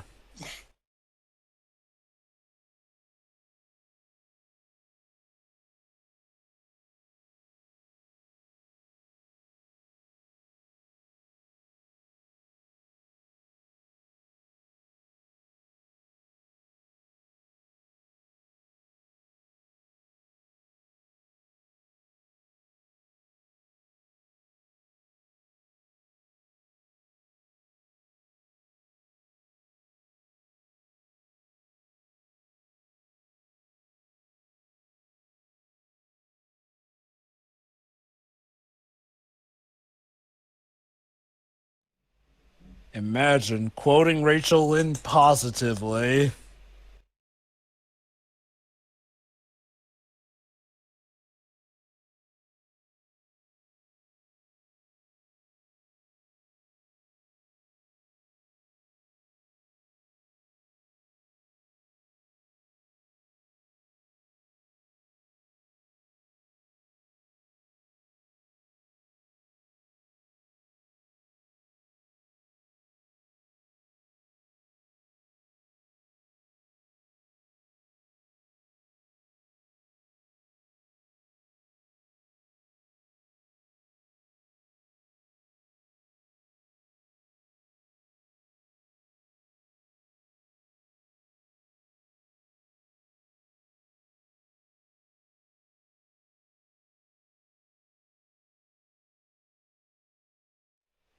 But no, to go back to what you were saying, Joe, but it's more so because it's one of those things where the fact that they're once again adapting the first book, they're putting themselves in a terrible position because no matter how good their anime adaptation is, it's going to be compared to the Takahata version. And the Takahata version in Japan is regarded as a gold standard for anime. So even if their adaptation is brilliant, it's always going to be compared to it, and it's really going to be really. That's why I think they should just skip straight to the second book and not even try, because it's even if they succeed in making a brilliant adaptation on the same level, there's always going to be unfair comparisons from people, and it's going to be very difficult for them to deal with that. Go on. So, like we mentioned, they're probably doing it for money. I do wonder, and I mean this as no insult to the original anime, but I wonder if maybe they're banking on the fact that, sadly, the original anime is not as well known outside of Japan, probably for it to... Well, here's a better idea. It probably it probably would cost technically less to just repropose it, and this time in a proper way, than rather make it. It's more done for the fact, Jova, that nowadays it's the era of nostalgia pandering and remaking old properties, so they're just basically riding that tide.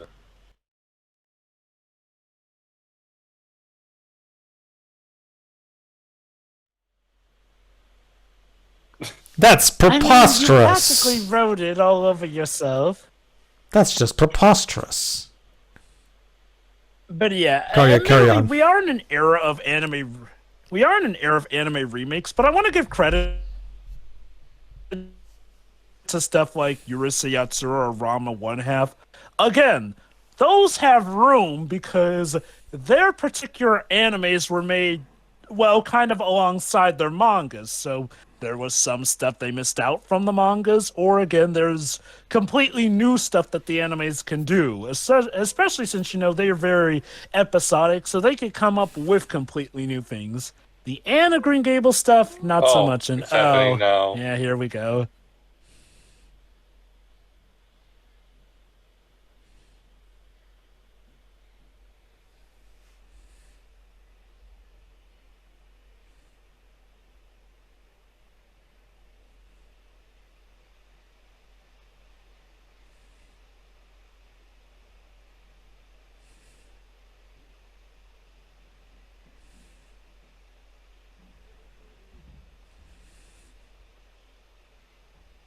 And don't go blaming yourself like that.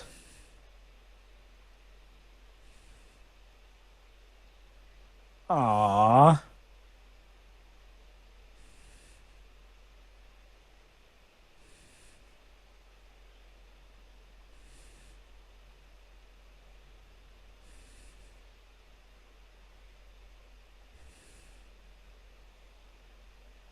I guess in this version they wanted to have a final speech from Mm-hmm. him. Yep. I'm fine with this as well, since I'll admit I didn't. One thing I did not care for from the book and even the anime was that he kind of really just goes, and the thing kind of felt like it was just about a shock from the whole bank thing. Whereas here it feels like a better sense of closure. Sad, yes, but it also is him pretty much re-emphasizing to Anne how much he did care for her from the start. I think it's only also the fact that it has to work like this for this version because considering the stuff that was cut away, Matthew unfortunately did not have as much of a screen time as in the book and the anime. An example, of course, is remember, like in the anime, did a fantastic job in making a moment where Matthew has a solo monologue where Anne made a believer out of him.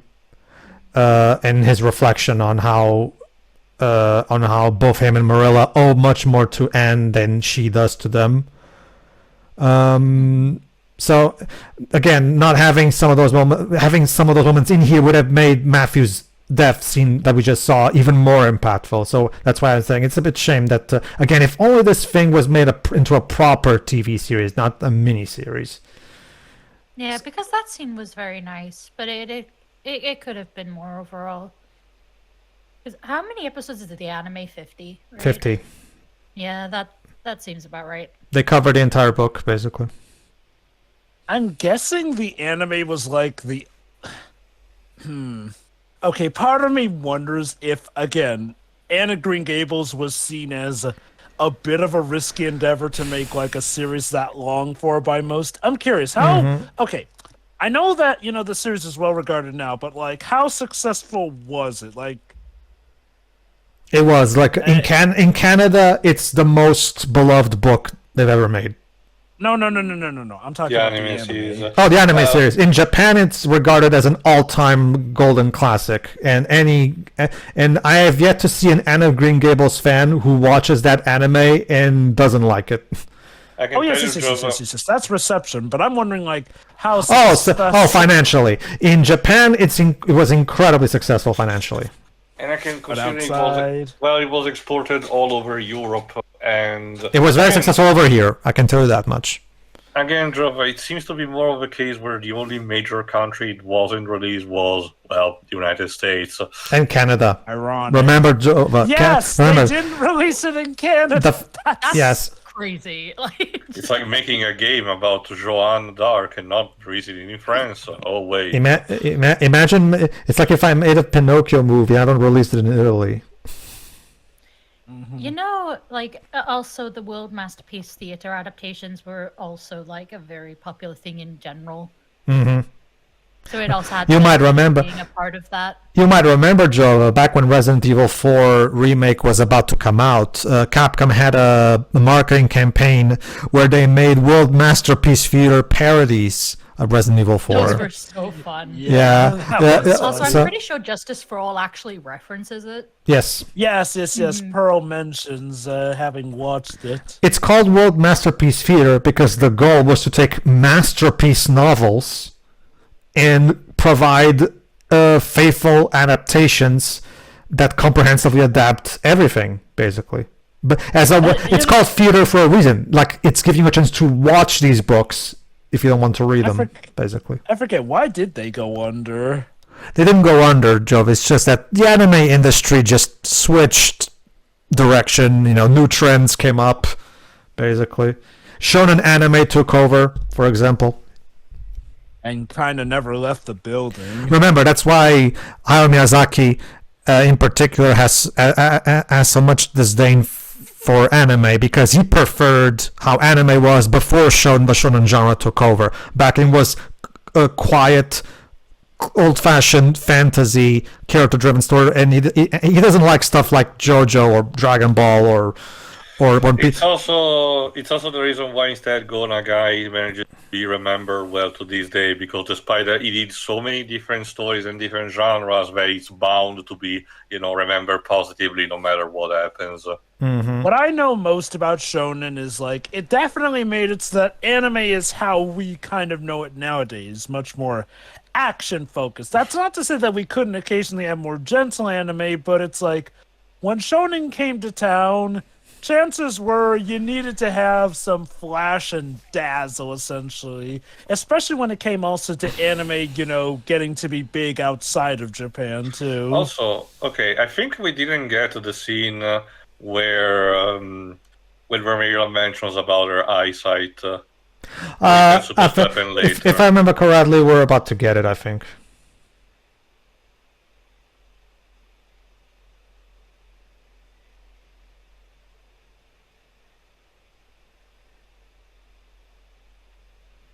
Also, this is, I think I checked, I think this character is played actually by a German actor, and I can kind of hear doing his performance. I was wondering if that was just an accent he was putting on for the character. Mm-hmm. It might be both, as in they wanted the character to actually be tied to Germany, and, it's possible. Mm-hmm.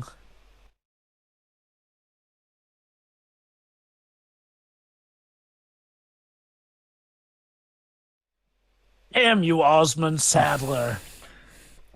I will say, I know it's not something they can do here because of the, the method that they're using to tell this story. But I really like one of the things I remember most from the anime is how they visually show Anne's imagination. Mentally coming to terms with Matthew's death. Mm-hmm. So I'm curious, has any adaptation actually gone beyond the first book? Yes. Aside from this miniseries, this one. After the success of this one, the same team adapted the second book. And then, and after that, for the third book, they decided to go off on their merry little land and create their own fanfic that is not at all like the books for some reason. Wait. You're talking about this and not Anne with an E, right? Because usually when you speak with this thing, you're talking about Anne with an E. Let me put it this way, Jova. This is Anne of Green Gables, and that's the first book. The sequel series, Anne of Avonlea, adapts, the second book, Anne of Avonlea, as well as the third book, a bit of the third book as well. And then when they made their third season, I guess you can call these seasons for the sake of convenience, they decided to go completely original, and as you can imagine, the reception was much more mixed to negative compared to the first two seasons. Is that the series called Road to Avonlea? No, it's called Continuing Story, if I remember correctly. Let me double check. Wait, that's weird because, so I looked up the 1985 version. Its sequel is called Anne of Green Gables, the sequel. Yes. Which, which adapts Anne of you're right. the Island and Anne of Windy Potters. And then you're right. Never mind. The thing after that is Road to Avonlea. I don't even know if that's like. Hold on, let me just double check real quickly because it's been a while since I've seen the sequels, even longer than this one in particular. Apparently Road to Avonlea actually is its own full series with 7 seasons and 91 episodes. Including a Christmas special. Yeah, basically. And apparently it was made in association with the Disney Channel. Yes, like Jova says, the sequel series covers the second, third, and fourth books. And after that, if I remember correctly, it's the continuing story. This is it. Basically, Jova, check out the 2000 series, Anne of Green Gables, the continuing story, which is the third series from this team. But it was the most controversial and heavily criticized because it went completely away from the books. Hold on, let me see. It's weird. That doesn't have its own Wikipedia page. It's like the next thing that. I'll give it to you. Hold on. I was going to ask if it was good. Wait, there it is. Anne of Green Gables, the continuing story. But yeah, apparently in 1990 to 1996, a Canadian television series called Road to Avonlea was made. I actually didn't know about this one. I wonder if it's any good. I did mention in a previous commentary because I noticed an actress, if I recall correctly, was attached to that. If I remember correctly, the Road to Avonlea series is more based on the prequel stuff, if I remember correctly. I'll because we're on a Road to Avonlea, because remember, this before Anne came to Avonlea, obviously, right? Okay, so that's actually based off of prequel stuff. Interesting. But, okay, the- so was but- this but the- prequel but the stuff point actually is- made by- Yes, the same team. Yes, Kevin Sullivan and Sullivan Entertainment did a lot of okay, they also made an animated series, which is interesting. Yeah. What a weird thing to do. Oh, they also made Anne of Green Gables: A New Beginning in 2008. Yeah, but that's if I remember the 2008 one, that's the last of the Sullivan Entertainment adaptations, if I remember correctly. After that, other production companies made more stuff. But yeah, This is what eventually ended up to Netflix trying their own. the continuing story Jova is very heavily criticized for not continuing the because remember there's like 8 books in total written by Lucy, so people were expecting the continuing story to continue the story, right? But Kevin Sullivan, for whatever reason, decided, you know what, fuck the books, let's instead just do our own fanfic instead. Okay. Given how good a job he's done with this movie, I wonder if maybe there was some executive manhandling or something. I mean, it's his company, Sullivan Entertainment. He's aside from being the writer and director, he's also the producer. I mean, he's also if I remember, unless I'm very much mistaken, he's also the executive. He owns the company. Yeah. Yeah, he was listed as the producer for a continuing story. And remember, it's called Sullivan Entertainment. He founded the bloody thing. So It's also tied to the lawsuit we're mentioning in part 1. I'm gonna mention it very soon after the credits roll.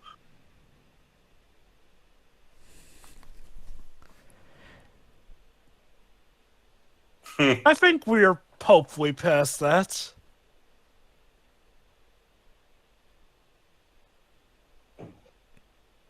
Is that going to be their safe word? well, actually, if it helps you, Jova, in the books, Anne and Gilbert have a lot of kids. Oh, and it ends like this. Well, this is where the first book ends too. So. I remember with her taking the train at the end of the anime. That felt more of an idea on. Well, actually, no. The anime ends with her looking out her window. Fuck! I generally forgot more than I thought. That's okay. Go ahead. Final thoughts too. Okay. First of all, let me read quickly about the lawsuit because it's a lot, so I'm going to sum up very quickly. The idea is that in the early 1900s, Lucy Maude Montgomery had signed a contract with a publishing company tied to the books, and that included also potentially the right for adaptations, which were tied to her, and subsequently her descendants. When Gilbert Sullivan, when the Sullivan and his team wanted to make these adaptation, if I recall correctly, they managed to add carte blanche from the descendants, but because of the success of this, Prince Edward Island became basically a tourist trap. Many people went to actually visit there. As a result, the Montgomery estate started a lawsuit to dispute about the compensation in the rights of these adaptations.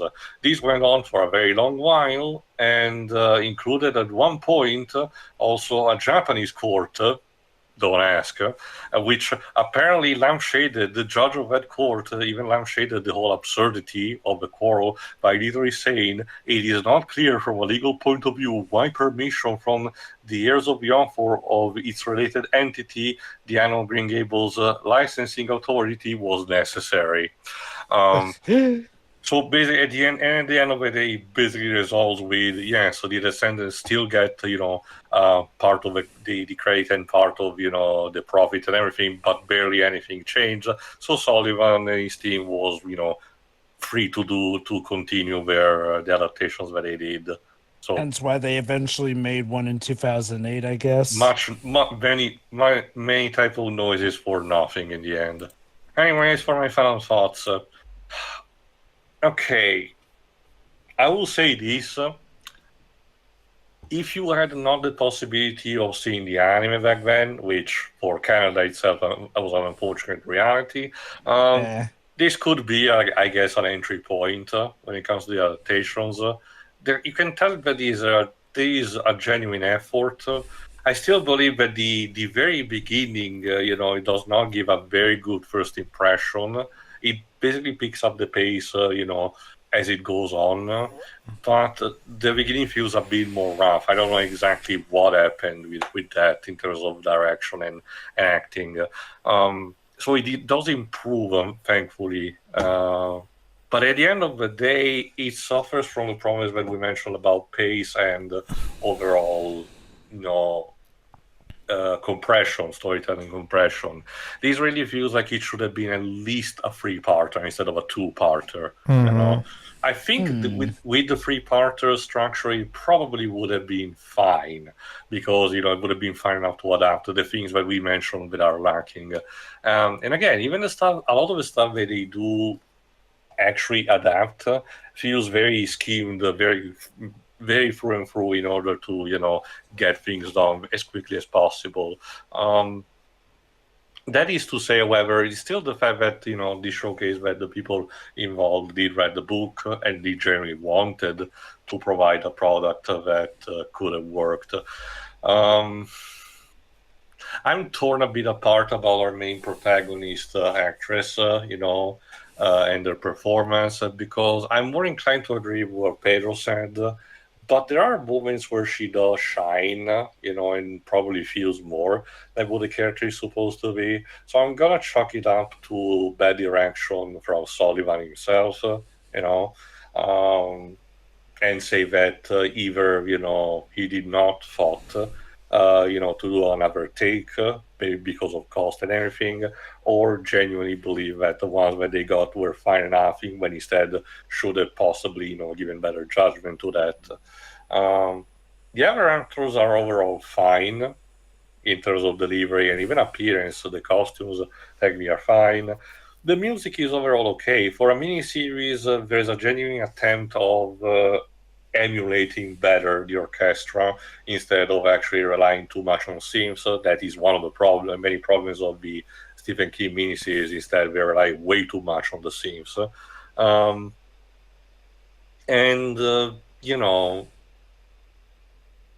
Again, for what they wanted to do, it's technically a valiant effort.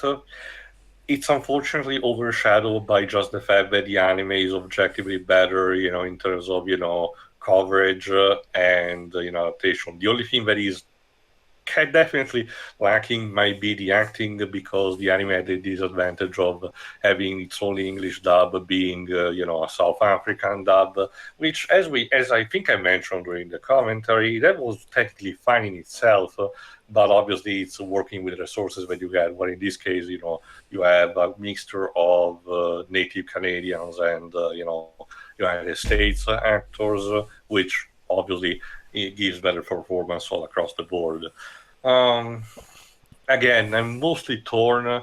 I also again, my opinion in this is mostly just to give an objective one, because if I had to be very personal, like I already said, this franchise is technically fine, just not a thing that I normally would consume very regularly. But again, in order to give it more unbiased judgment, it would be fine, and I can imagine why a lot of people are nostalgic for this. But these days, especially, there is much better. So if you potentially have read the book, and you consider yourself a fan and want to enjoy an adaptation of that, you really might as well just stick to the anime. It's the internet. If you can find these miniseries very easily, you can also equally find the anime very easily. And at that point, it's not too much of a contest in what you should choose, or you can see both if you really want. But if you have to choose, I wouldn't consider this a priority. Unfortunately, I haven't seen the following miniseries, so I cannot tell if the quality is maintained, nor about how they adapt. Obviously, but who knows? I guess only time will tell. Mm-hmm. Next, Shiroi? All right. I think this is fine. Like, it's not the best adaptation, and I will admit this is the only other adaptation I've seen in full alongside the anime. But unless we do it for commentary purposes, I have no interest in watching any more and with any So It sounds you like guys it will could be have to such a... force me into watching it. I mean, I hate to say it, Shuri, but honestly, you and Pedro have made it sound like it'll be a fun riffing commentary. Don't worry, Don't worry, Java. though. I won't. Don't worry. Don't worry, though. I'll just show him privately, Shiroi. Don't worry. Don't But I worry, think- Shuri. I won't pick that as my next series pick. Thank you. But yeah, I think this adaptation is fine. They definitely did gloss over some stuff, but that was the constraints they were working with. It looks great. The acting is good for the most part, although a little like they did kind of dial it back quite a bit with Anne. I don't think, as we mentioned in part one, I don't think she's all that stilted. It's just her facial expressions aren't really there. Although I think she got better in this last half, definitely.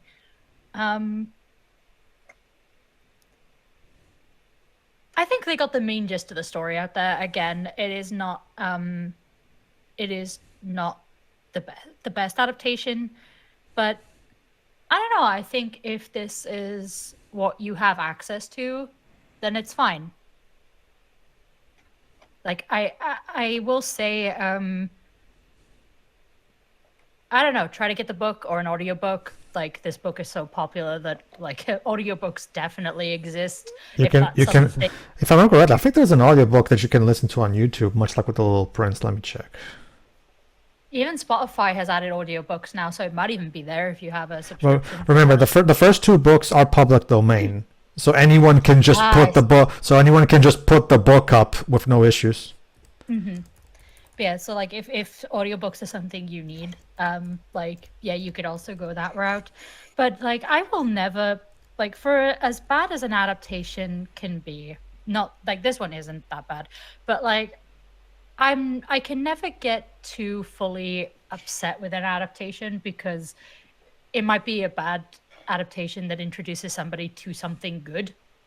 You know, if they, because I know a lot of the whole thing with people checking out the Last Airbender cartoon was because the series can't be that bad, right? Well, that Like, was based off of well. the movie, Okay, it's okay. To be like- fair, as far as I'm aware, that's only my story. I have yet to find another person that actually got introduced to. Oh, I watched the movie first. Oh, did you? Oh, Okay. my. Sean from Cinematic Excrement also did. Okay then. Okay. As I an knew Avatar the fan, story. I can attest there were definitely a lot of people who were made curious of the show one way or another thanks to the movie. I will say my experience was slightly different to quite a few of those people because I at least knew the show's reputation because, you know, growing up with, because it was on Nickelodeon, wasn't it? Yes. Yeah.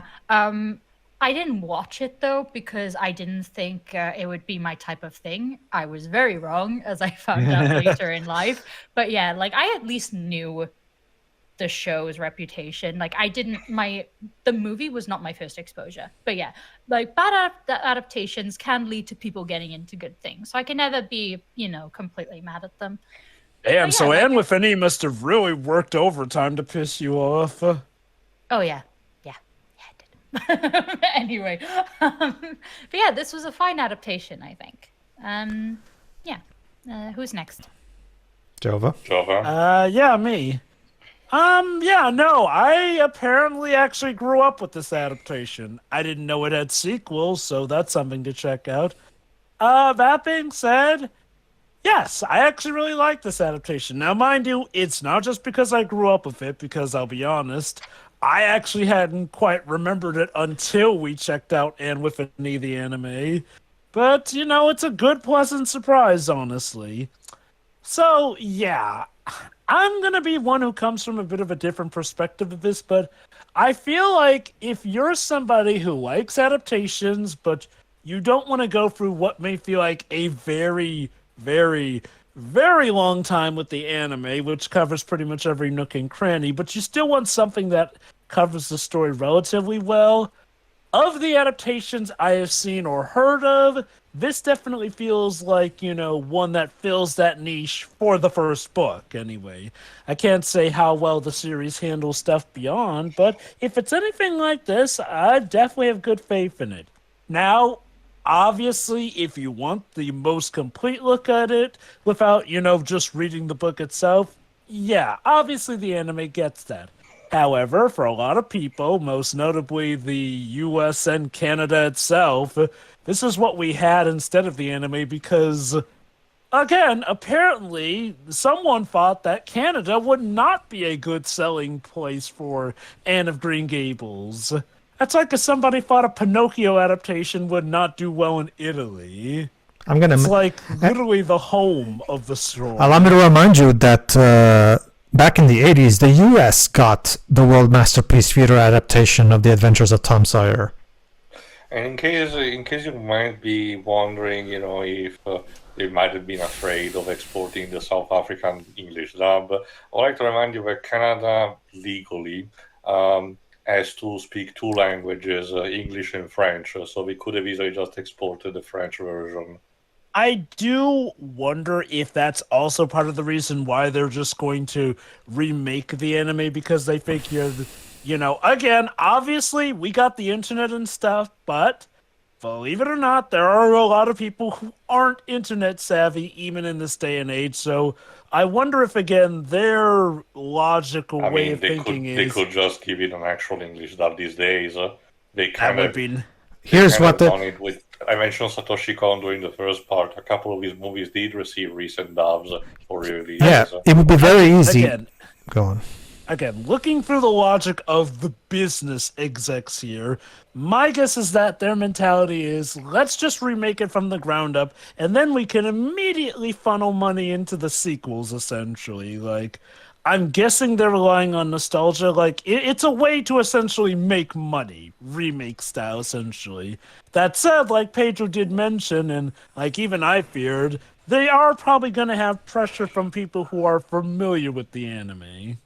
Here's the thing, Jova. If you look up the one still we got, they based Anne's design on the original anime's design. So they're exactly the same, just a little more saturated.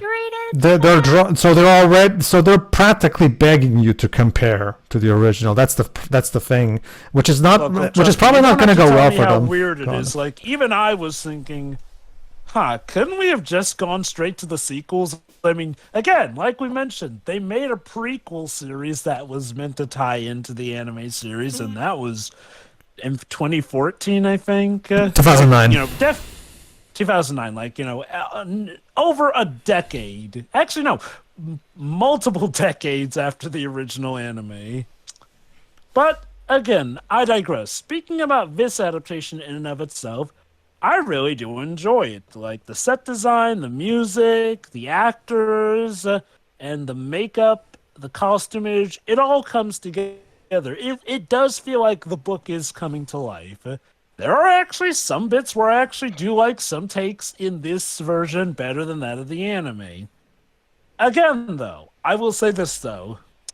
I feel like this is not alone the most definitive way here, but I do feel like it's quite possibly the best movie edition version. Like, yeah, it's technically not a movie, but I tend to view miniseries as basically a bunch of movies grouped together based off of how they are performed. I will agree, though, that I feel like this being a 3-part miniseries would have probably worked out better. That said, for what they were able to fit in these two movies, I feel they portrayed very well. I got a lot of laughs out of it, and I do feel that the pace, for the most part, works, essentially. Like, if you essentially want the story of Anne of Green Gables brought to you in, 3 hours, boom, this is the movie made for you, essentially. There are some things it leaves out, but I feel like it gets, for the most part, the most important details here. Again, looking at this as somebody who hasn't read the book, I was satisfied with this venture overall here.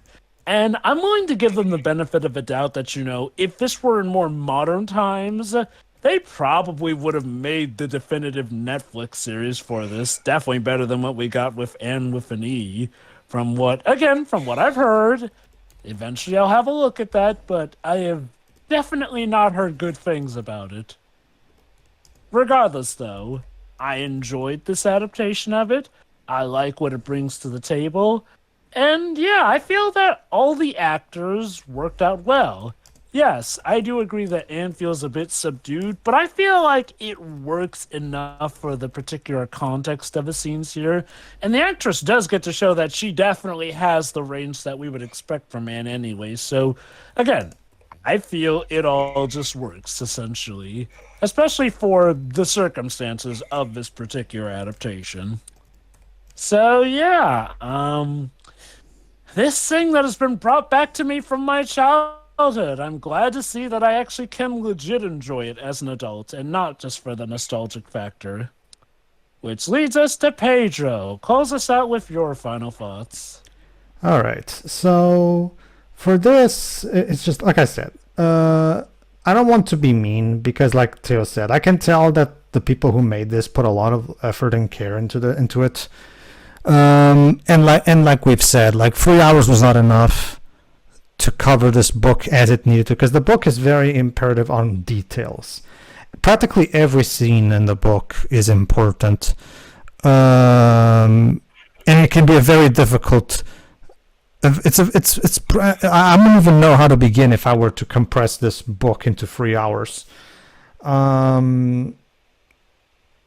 It's just it's incredibly difficult. And yeah, considering the circumstances, this is probably the best scenario we could have gotten.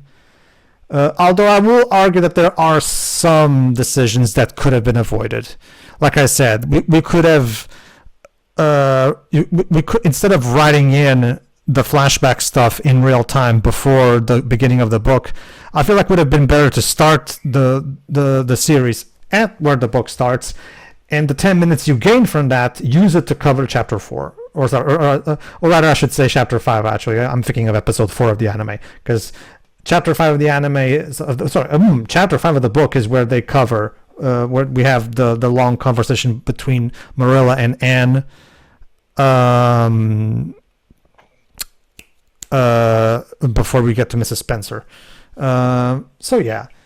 That's one thing that I think they could have definitely done. That being said, most of the other omissions, like I've said, can basically be pointed to just being something where they have to compress this into 3 hours. They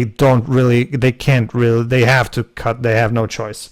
So I can sympathize that the filmmakers were basically put in a position that is where they have to make something that is almost impossible, and is basically tell a story that is very, very important on the details and try to compress this into 3 hours. So I can appreciate that. So again, that being said, the acting is really good all across the board. Like Megan Fox's performance at first sounds a bit iffy to me, because I feel like that she gets better as things go on. I really have to wonder what exactly Kevin Sullivan's direction was throughout the first half of the first part. It feels weird because everything after that starts getting different, like, and better, for the record. Like, it's so weird. Now, those first 30 minutes are very weird in the way they're constructed and directed, but oh well. That being said, yes, it is it is a good adaptation that can serve as a good bite-sized, like a good abridged version to, I guess, briefly introduce to you. Like, although I do think people who like this version should definitely try out other versions, not just the anime, like even read the book itself, because I feel like there is something to gain from going past this adaptation, I will argue. So yeah, that's basically it for me. The music is good. The overall set design is really good. The costume designs is pretty much on point. There's not that much to say. Like, it's a perfectly fine adaptation that gets the basics right, but it doesn't get the specifics, all the specifics in here, which is a shame. But again, I do believe that if these people, like Theo said, if this was a 3-parter instead of a 2-parter, it probably would have been a lot better. This is why Anne of Any disappointed me so much, because when I heard that they were making a multi-season proper TV series of this, okay, that's the perfect format to adapt this into, as the anime demonstrated. But like I said, Maura Wally Beckett was not interested in adapting the book. She was interested in something else. But yeah, that's it. It's a good adaptation. It's not amazing, but I think it's a good one still. And there's a reason why people, and there's a lot of nostalgia for it, so I can respect it for what it is. And that's basically it. And yeah, like Shiro said, no, we're not going to do Anne with an E. Don't worry, everybody. I'm not going to. I'm going to try my best, audience, to keep you from having to watch this, because I'm going to show the thing privately to hopefully satiate Jova. If I fail it, if that fails too, I'm afraid I can't do anything else. At least I tried. We'll see. An attempt was made. An attempt was made, exactly. So that's it, everybody. That's it. I guess happy birthday to me. And I guess we'll see what happens next year. Yeah. See ya. See you then. Yeah.